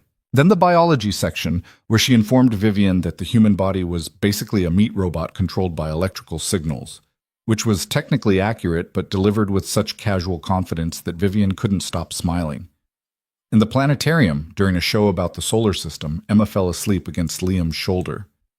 Vivian leaned over and whispered, "She's wonderful. She's exhausting." Those aren't mutually exclusive. After the show, they got lunch in the museum cafe. Emma woke up enough to demand chicken nuggets and then spent 20 minutes arranging them into geometric patterns instead of eating them. "So," Emma said, looking at Vivian with that direct stare that always made Liam nervous, "are you going to date my dad?" Liam choked on his coffee. Vivian's eyes went wide. "Emma," Liam said when he could breathe again, you can't just... Sarah says you should date someone. She says you're too lonely. Sarah needs to mind her own business. She also says Ms. Vivian looks at you like you're interesting, which means she might like you." Vivian had gone slightly red, but she was also trying not to laugh. "Sarah sounds very observant." "She is. So do you, like him." "Emma, stop," Liam said, mortified. But Vivian looked at Emma seriously, the way you'd look at an adult asking a legitimate question. "I think your dad is smart and brave and good at his job. I like working with him, and I like spending time with him outside of work too. Does that answer your question?" Emma considered this. "But do you want to kiss him?" "Okay, we're done here." Liam stood up. "Emma, eat your nuggets. We're leaving in 5 minutes." Emma giggled, which meant she'd asked exactly the question she'd meant to ask and gotten exactly the reaction she'd wanted. 7 years old and already skilled at making adults uncomfortable. They spent another hour in the museum, then drove back to the hotel. Emma fell asleep in the back seat, tired from running around all morning. Vivian pulled into the hotel parking lot and turned off the car, but neither of them moved to get out. "I'm sorry about that," Liam said quietly. "She's been asking about whether I'm dating anyone. I didn't think she'd just ask me directly. I think it's refreshing. Most adults spend months dancing around questions like that. Most adults have better social filters." "Maybe, but she's right, Sarah's right. You should date someone." "I don't have time to date. Between work and Emma and everything else, you have time. You just don't make it a priority." Vivian looked at him. "Can I ask you something? And you can tell me to mind my own business if you want." "Okay." "When was the last time you did something just for yourself? Not for Emma, not for work, not because someone needed you, just because you wanted to." Liam thought about it. Couldn't come up with an answer. "That's what I thought," Vivian said gently. "You take care of everyone else. Who takes care of you?" "I'm fine." "You're functional. That's not the same as fine." They sat in silence for a minute. In the back seat, Emma stirred but didn't wake. "I don't know how to do this," Liam said finally. "The last person I dated was Kelly. We met when we were 22, got married at 25, had Emma at 26. She died when I was 29. I've spent the last 4 years learning how to be a single parent, and I'm barely managing that. I don't know how to add someone else into that equation." "What if you didn't have to add them? What if they just fit?" Liam looked at her. "Is that what you think? That you fit?" "I don't know, but I'd like to find out, if you're willing." She reached over and took his hand. "I'm not asking for promises or commitments or anything that disrupts your life with Emma. I'm just asking if you're open to the possibility that maybe this," she gestured between them, "could be something more than colleagues who text too much." Liam looked at their hands, then at Emma, sleeping in the back seat, then at Vivian's face. She looked nervous, hopeful, scared. All the things he felt too. "Yeah," he said, "I'm open to that." She smiled, and it was the most genuine expression he'd seen from her. "Good, because I've been wanting to say that for weeks and wasn't sure how." "You could have just asked." "I could have, but then Emma beat me to it." They both laughed at that, quiet enough not to wake Emma. Liam walked them up to their hotel suite, carrying Emma because she was completely out. Vivian waited while he got her settled in bed, then walked him back to the door. "Thank you for today," she said. "I know it was probably weird having your boss crash your weekend plans." You weren't my boss today. You were just Vivian. I like that better. Me too. She hesitated, then leaned up and kissed his cheek. I'll see you Monday. The contractors are starting at 8. I'll be there. She left, and Liam stood in the hotel doorway for a long moment, touching his cheek where she'd kissed him and feeling like a teenager instead of a 32-year-old single father with too many responsibilities and not enough time. Monday brought the demolition crews, the noise of progress and destruction happening simultaneously. Liam spent the week coordinating with contractors, reviewing safety protocols, checking that the work matched Patricia's recommendations. Vivian was there most days too, asking questions, making decisions, occasionally just sitting in the construction trailer with coffee and looking at blueprints like she was trying to memorize them. They didn't talk about the kiss or Emma's question or the conversation in the car. They just worked, falling into the same rhythm they'd developed over the past month, except now there was an awareness between them that hadn't been there before. 3 weeks into demolition, the structural engineers found additional problems: load-bearing walls that had been compromised, foundation issues that required more extensive repairs than anticipated. The timeline extended from 6 months to 8, possibly 9. Vivian called a meeting with the displaced residents to explain, and Liam watched her take responsibility for the delays, for the extended disruption, for all of it. Some residents were understanding, others were angry. A few demanded compensation beyond what was already being provided. Vivian agreed to all of it. After the meeting, she looked exhausted. Liam found her in the construction trailer, staring at updated budget projections that had probably tripled from the original estimates. "You okay?" he asked. "This is going to cost me millions more than I planned. The board is furious. Two investors have pulled out. I might have to sell other properties to cover the overruns." "But you're still doing it." "Of course I'm still doing it. What's the alternative? Stop halfway through and tell everyone to move back into a partially renovated building that's still not safe?" "Some people would." "I'm not some people." She rubbed her eyes. "Sorry, I'm tired and stressed and taking it out on you." "You're allowed to be stressed. This is stressful." "I keep thinking about that night. In the elevator. How scared I was. How helpless I felt. And I think about all the residents who are feeling that way now, displaced from their homes, not knowing when they can return, not knowing if I'm actually going to follow through on my promises. And I can't let them down." Liam sat down next to her. "You won't." "How do you know?" "Because you fired Derek on the spot when you found out he'd been ignoring safety issues. Because you've spent the last 2 months personally overseeing every detail of this renovation instead of delegating it to someone else. Because you showed up to a children's museum on your day off just to meet my daughter. People who let other people down don't do those things." Vivian looked at him, something vulnerable in her expression. "What if the money runs out? What if I can't finish this?" "Then we figure it out, together. That's what teams do." "Is that what we are? A team?" "I think we're more than that. But yeah, we're definitely a team."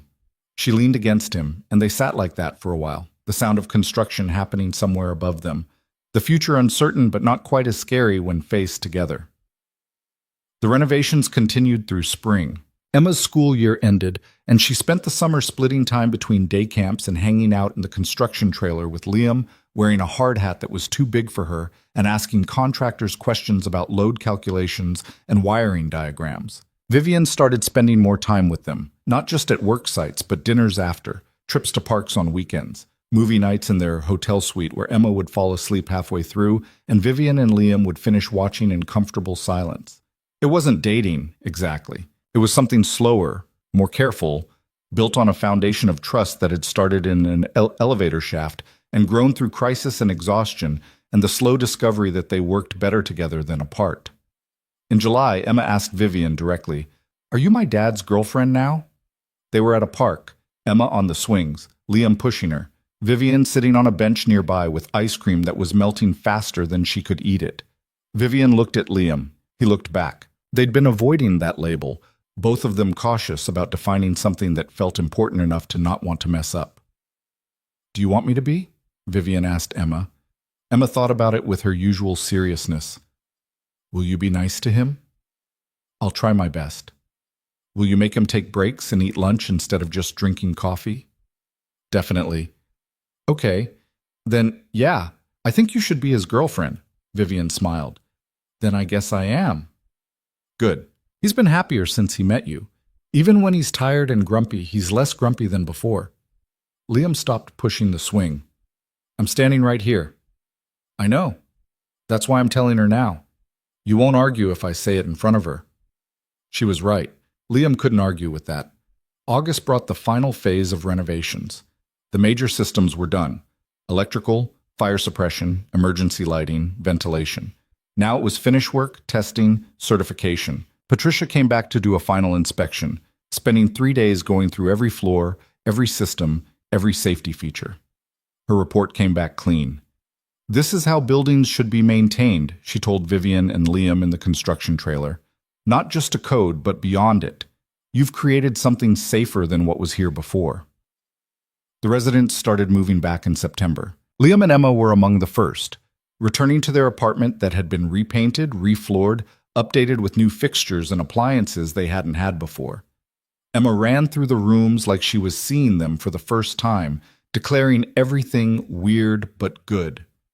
That night, Liam stood in the kitchen making dinner, actual cooking, not just reheating takeout, while Emma did homework at the table and music played from a speaker he'd finally had time to set up. Through the window, he could see the city lights coming on as the sun set, the same view he'd had for 7 years, but somehow different now. His phone buzzed. Vivian. How does it feel to be home? Liam. Strange. Good. Like something ended and something else started. Vivian. That's accurate. Liam. You coming over for dinner? Vivian. Is that allowed now that I'm not actively managing a crisis? Liam. I'm making pasta. Emma wants to show you her room, and I want to see you. So yeah, it's allowed. Vivian. I'll be there in 20 minutes. She arrived in 15, still in work clothes, but with her hair down, carrying a bottle of wine and looking slightly nervous like she always did when coming to their apartment. Emma launched herself at Vivian the moment she walked in, dragging her away to see the new bookshelf Liam had built. Liam finished cooking, set the table, and watched Vivian and Emma sitting on the floor of Emma's room, discussing the optimal arrangement of stuffed animals with absolute seriousness. When they finally sat down to eat, Emma asked Vivian if she was going to sleep over. Vivian nearly choked on her water. Liam said, Emma, that's not... Sarah says when people date, they sometimes have sleepovers. Are you dating? We are, Vivian said, recovering. But that doesn't mean I'm sleeping over tonight. Why not? We have a guest room now. It's got a real bed instead of hotel beds. That's very generous, but please, I want to make breakfast for someone who isn't just my dad. He only likes boring breakfast. Vivian looked at Liam, clearly trying not to laugh. Boring breakfast? Cereal, toast, sometimes eggs if I'm lucky. I make eggs, Liam protested. Scrambled, always scrambled. Vivian should have better eggs. So Vivian stayed, sleeping in the guest room while Emma made elaborate plans for pancakes in the morning. Liam lay in his own bed, listening to the familiar sounds of the building, the pipes, the footsteps overhead, the ambient noise of people living their lives, and thought about how different everything was from 8 months ago. Different job, different relationship with management, different person sleeping down the hall, different life. The next morning, Emma made pancakes that were slightly burnt but enthusiastic. Vivian ate them without complaint, drinking coffee and discussing the merits of chocolate chips versus blueberries with the same focus she brought to contract negotiations. After breakfast, Emma went to her room to get ready for school. Vivian helped Liam clean up, the two of them moving around the kitchen with the ease of people who'd learned to work together. Thank you, Vivian said, for letting me stay. For this, she gestured at the apartment, at the life Liam had built. Thank you for fixing the building, for caring enough to do it right. I had good motivation. If I'd cut corners, you would have called me on it. Probably, she smiled. I like this. Being part of your life, part of Emma's life. I know it's only been a few months and things are still new, but it feels right. Yeah, it does. Liam kissed her, soft and unhurried, tasting coffee and maple syrup, and the promise of something that didn't have to be rushed or forced or perfect. They're kissing, Emma announced from the hallway. They broke apart. Emma was grinning, clearly not actually disgusted. You're going to be late for school, Liam said. Worth it. I got to see Dad kissing someone. Sarah's going to be so excited. Please don't tell Sarah everything. No promises. Liam walked Emma to school while Vivian headed to her office. The morning was cool, early September carrying the first hints of fall. Parents clustered at the school gate, the same ones who'd never talked to Liam before. Still not talking to him now. He didn't mind. He had Emma. He had work that mattered. He had Vivian. He had enough. That evening, there was a building-wide celebration in the courtyard, a welcome back party that Vivian had organized, complete with food trucks and live music and a banner that said, "Welcome home." Residents mingled, comparing notes on their apartments, discussing the renovations, slowly rebuilding the community that had been disrupted. Mr. Castellano found Liam near the food trucks. "The elevator works perfectly now, smooth as anything. My wife is very pleased." "Good to hear." "That VIP elevator, too. I heard Ms. Hale wrote it yesterday just to make sure it was safe." Liam hadn't heard that. "Did she?" "All the way to the top floor and back, multiple times. Said she needed to face it." Mr. Castellano studied Liam. "She's different now, more present. I think nearly dying changes people." "I think it does." "You're different too. Less angry, more settled." "Maybe." "No, maybe about it. Whatever's happening between you two, it's good for both of you. Don't mess it up." "I'll try not to." As the party continued, Liam found Vivian standing near the fountain, watching residents enjoy themselves, that CEO expression back on her face like she was evaluating the success of an event. "You can relax," Liam said, walking up behind her. "People are happy. The building's safe. You did good." "We did good. I couldn't have done this without you." "Sure you could have. You're stubborn enough." "Stubborn isn't the same as knowledgeable. I needed someone who actually understood these systems, who cared about the people living here, who'd tell me the truth even when it was inconvenient." She turned to face him. "I needed you." Emma ran up before Liam could respond, pulling on his hand. "Dad, they're doing fireworks in 10 minutes. Can we watch from the roof?" Liam looked at Vivian. She looked nervous but determined. "We can watch from the roof. All three of us." They took the newly renovated elevator, the VIP one that had started everything, to the top floor. Emma chattered the whole way up about fireworks and whether they'd be as good as the ones from last year that she'd only seen on video. The roof access had been updated too, new safety rails and improved lighting. A crowd had already gathered, residents and their families claiming spots with blankets and chairs. The fireworks started at 8 p.m. exactly. Emma sat between Liam and Vivian, pointing out colors and shapes, narrating each explosion with enthusiasm. Vivian's hand found Liam's, their fingers intertwining in the dark, while light burst across the sky above them. When Emma finally ran off to join other kids dancing to music someone had set up, Vivian leaned against Liam. "I was supposed to watch these fireworks from the penthouse party last year, before the elevator failed." "Seems like a lifetime ago." "It does, but also like yesterday. I can still feel what it was like to be trapped in the dark, waiting for someone to help." "You're not trapped anymore." "No, I'm not." She looked up at him. "Thank you. For everything. For that night, for these months, for letting me be part of this." "You are part of this.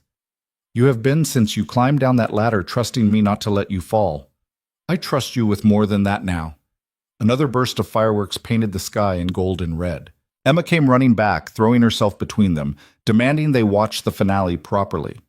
So they did, the three of them standing together while colors exploded overhead and music played and the city celebrated around them.